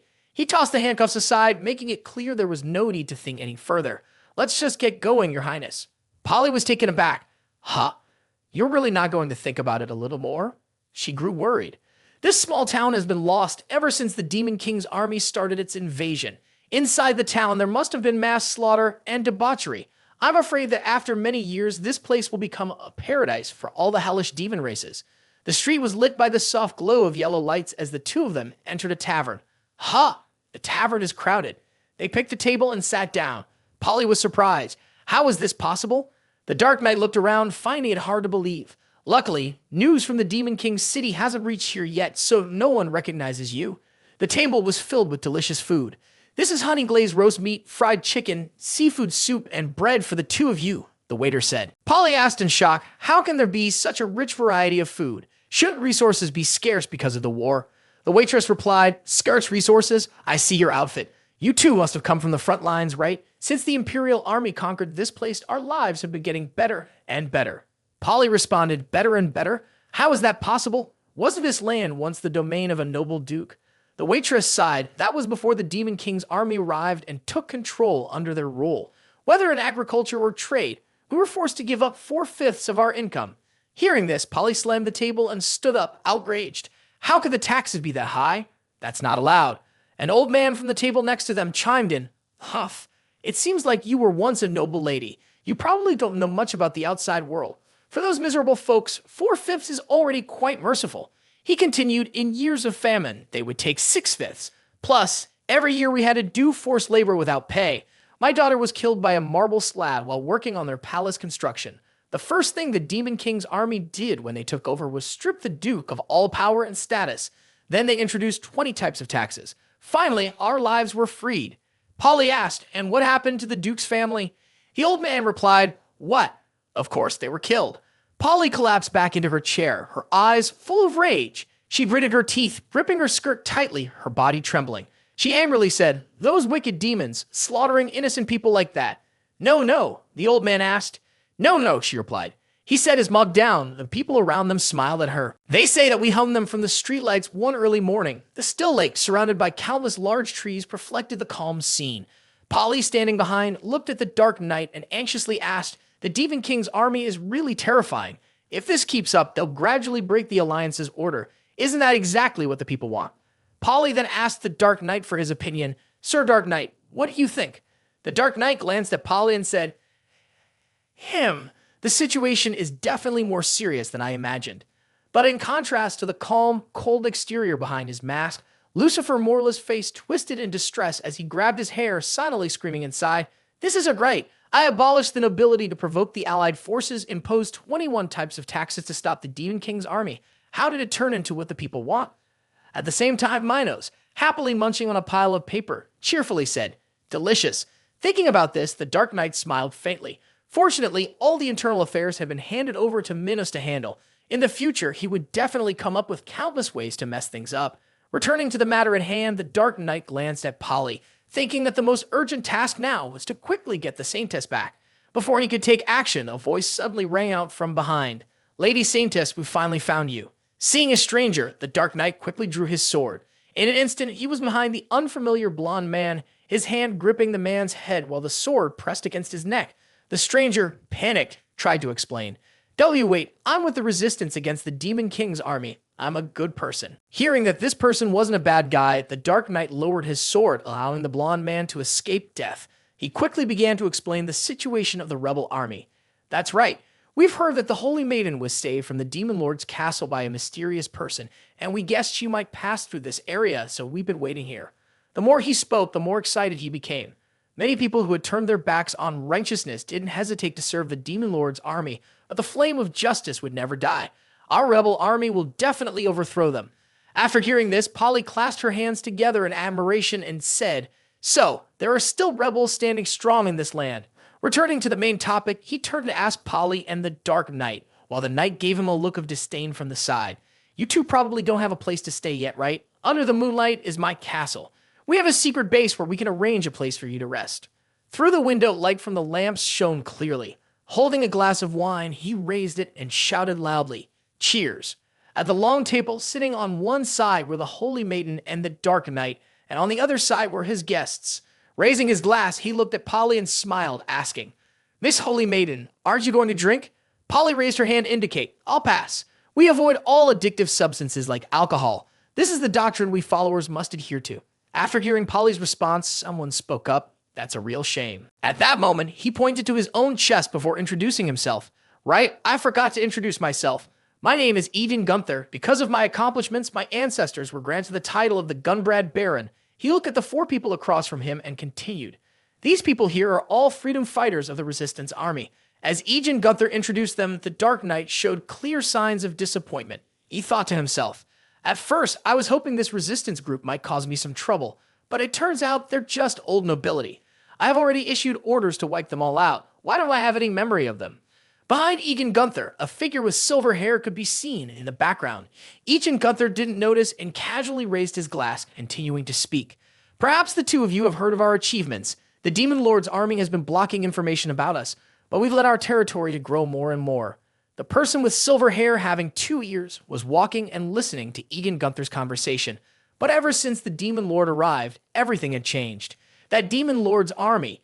Eden Gunther spoke intently, his gestures growing more animated as he spoke. In the process, he didn't notice the servant standing behind him with a tray of wine. As his hand swung up, he knocked over the tray with the fine wine bottles. Meanwhile, Eden Gunther continued completely unaware. Truly, they are incredibly cruel. As Eden Gunther moved, the wine bottle fell and shattered. The spilled wine on the ground reflected the frightened face of the female servant. Realizing she had just caused trouble, she quickly bowed her head and apologized, saying, I'm sorry. On the other side, Eden Gunther had set his glass down on the table. He looked at her calmly and replied, "Huh?" Of course, what happened next was something no one could have predicted.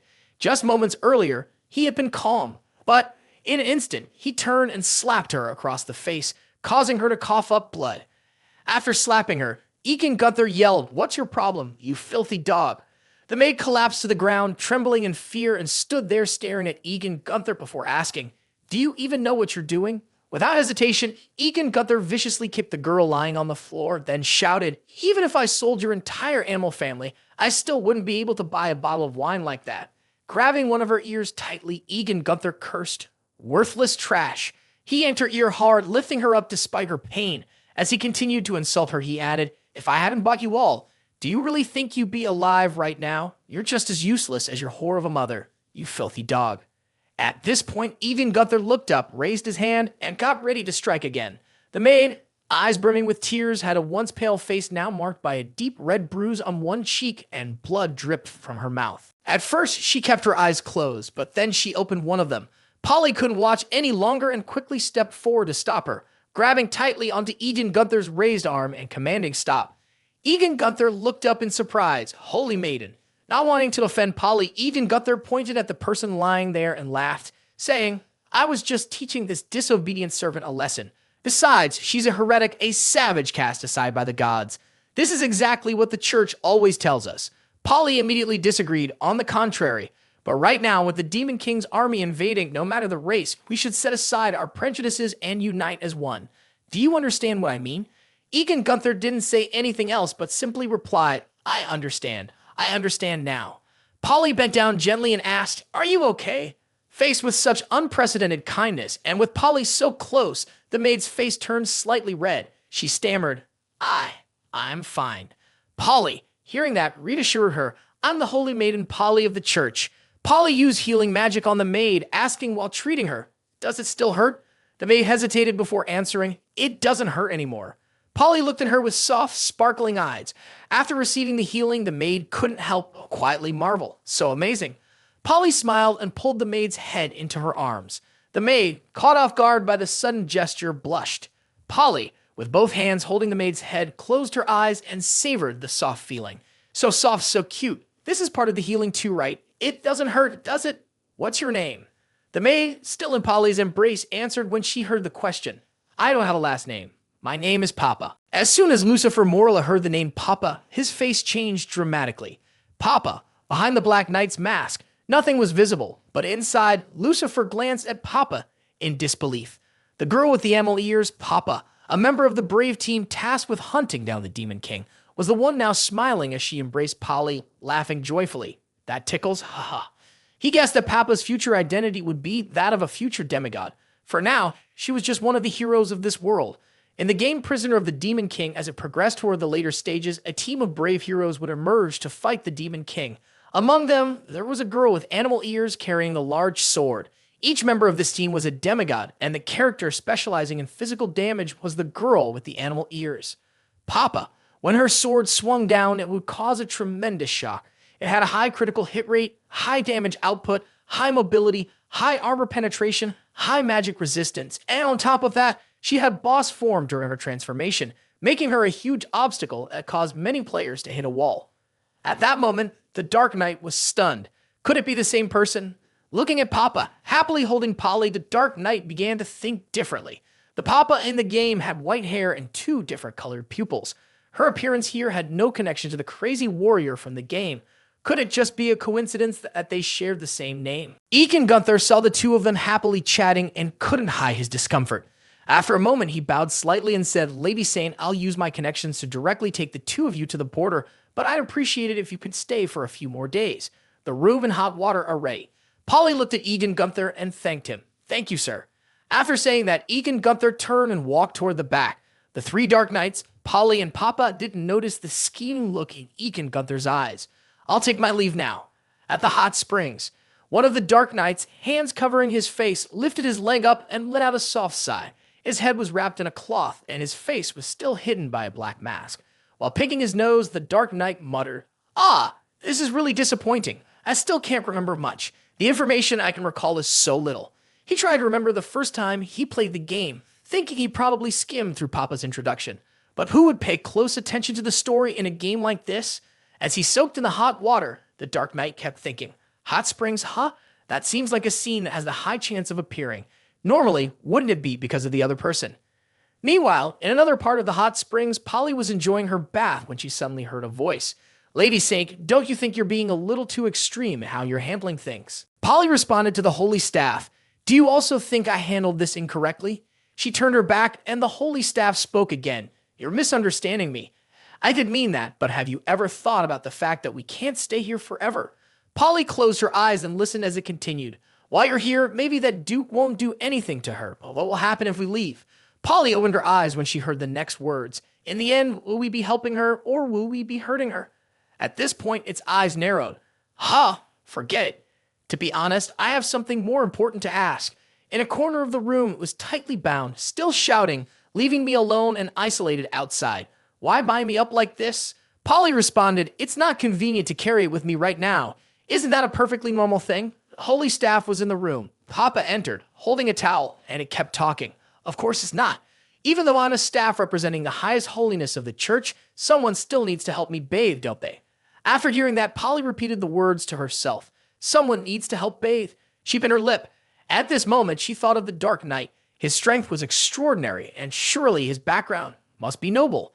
As she thought about this, Polly glanced out the window. Would she need help after all? The Saintess. A thought suddenly flashed in her mind. That's right, the Dark Knight is right on the other side of that wall. Could it be that now is the time? Polly crouched down, both hands gripping the edge of the tub. It was a good opportunity to sneak a peek at the true face of the Dark Knight, wasn't it? The thought flashed in her mind, but she quickly dismissed it. No, that's not a good idea. With the Dark Knight's strength, he'd probably notice right away. Polly cupped her face in her hands, her cheeks turning bright red. Or maybe the Dark Knight is just out there by himself.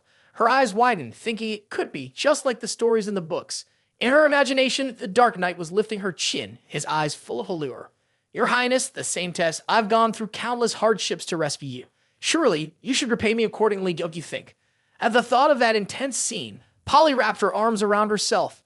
What am I even thinking? The Dark Knight can't possibly act like some villain in those stories, can he? As she got lost in her thoughts, she suddenly heard a voice call out, Your Highness. Papa, wrapped in a towel, stepped 1 foot into the tub. Polly looked up in surprise and said, Papa. Papa looked at Polly and replied, The market of my master sent me to help you with your bath. Steam, Papa. Polly quickly declined. No, that's okay. I'm not used to having someone else wait on me. I can handle something like a bath on my own. Papa lowered his head, his hands tightly clenched together. But if I don't help him, my master will think I'm not doing my job. Once that happens, I'll be seen as failing in my duty. Polly sighed, stood up, and turned around. She said, Then I'll have to trouble you. Polly sat there, her back to Papa. Papa, holding a towel, walked over. Sorry, Papa. Let me help you with your back. Polly closed her eyes, comfortably enjoying the moment, letting out a soft sound. That sound from Polly made Papa nervous. He quickly asked, did I do something wrong? Polly turned around to reassure him. No, it's fine. Polly raised her hand to make it easier for Papa to help her, and he continued rubbing her back. As he did, she couldn't help but think she wasn't quite used to it yet. Papa worked hard, wiping Polly's body and carefully wiping her thighs. He didn't say anything. Polly looked at him and finally spoke up. Papa, how did you end up as the maid for the Marcas? Did you lose your tribe? Papa continued working and answered no while homeland was destroyed. It was destroyed by the Demon King's army. At that point, Papa's eyes became briefly sad.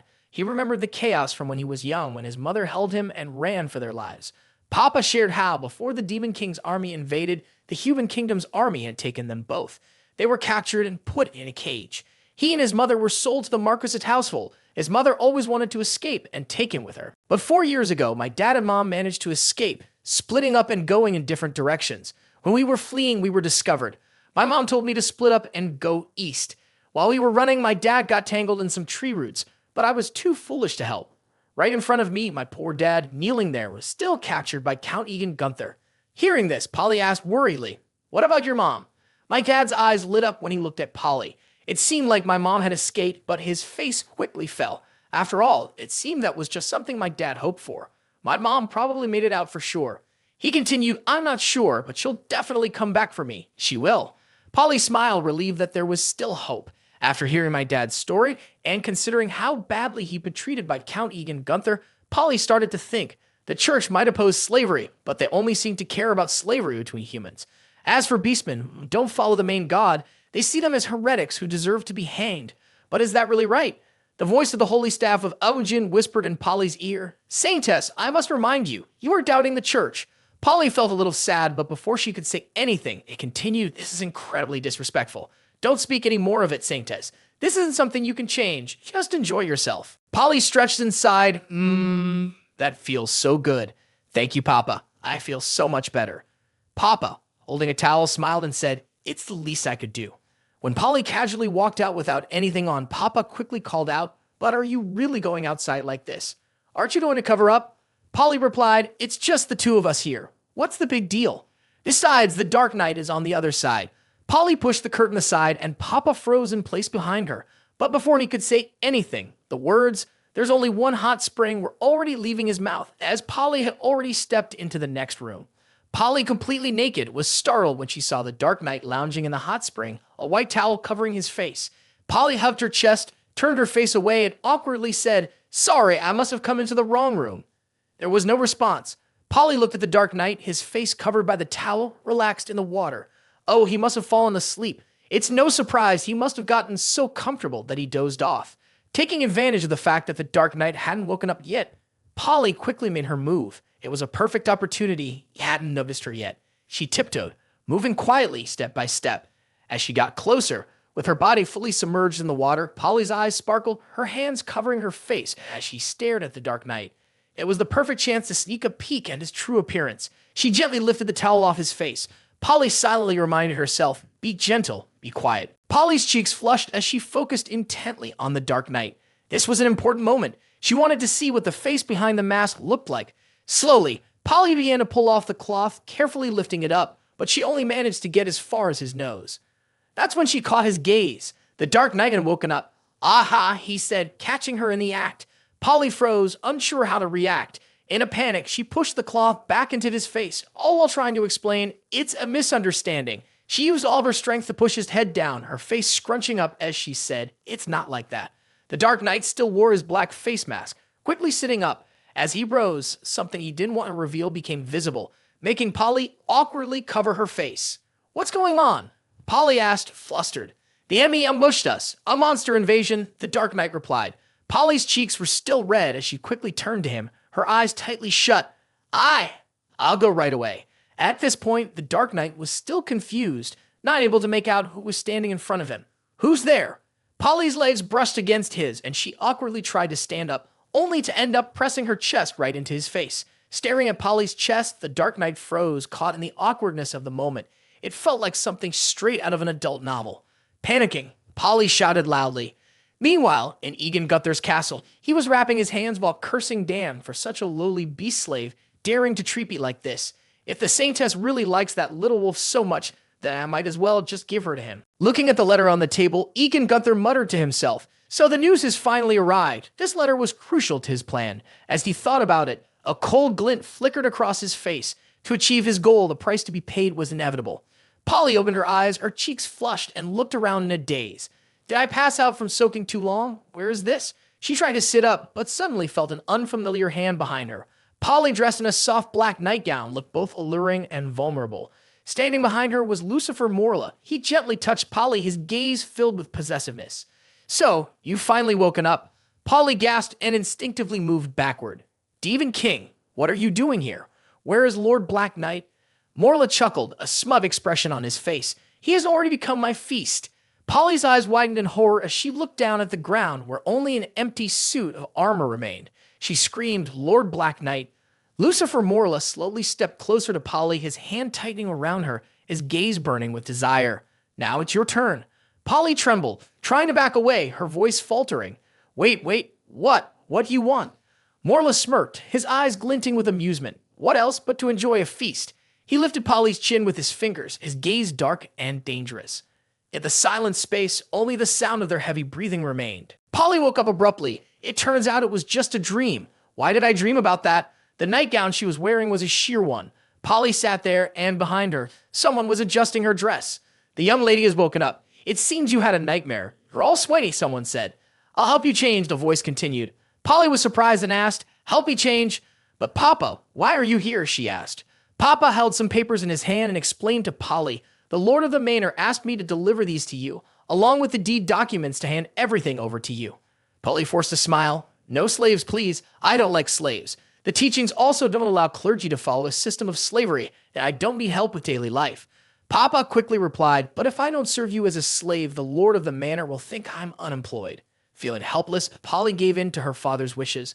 "Ah, fine, I get it," she sighed. "I suppose you'll be staying here for the next few days, but there's no need to keep up with the whole slave and master routine like we did back at my place." Papa held the contract and happily said to Polly, yes, being a slave to the saintly young lady is the greatest honor for Papa.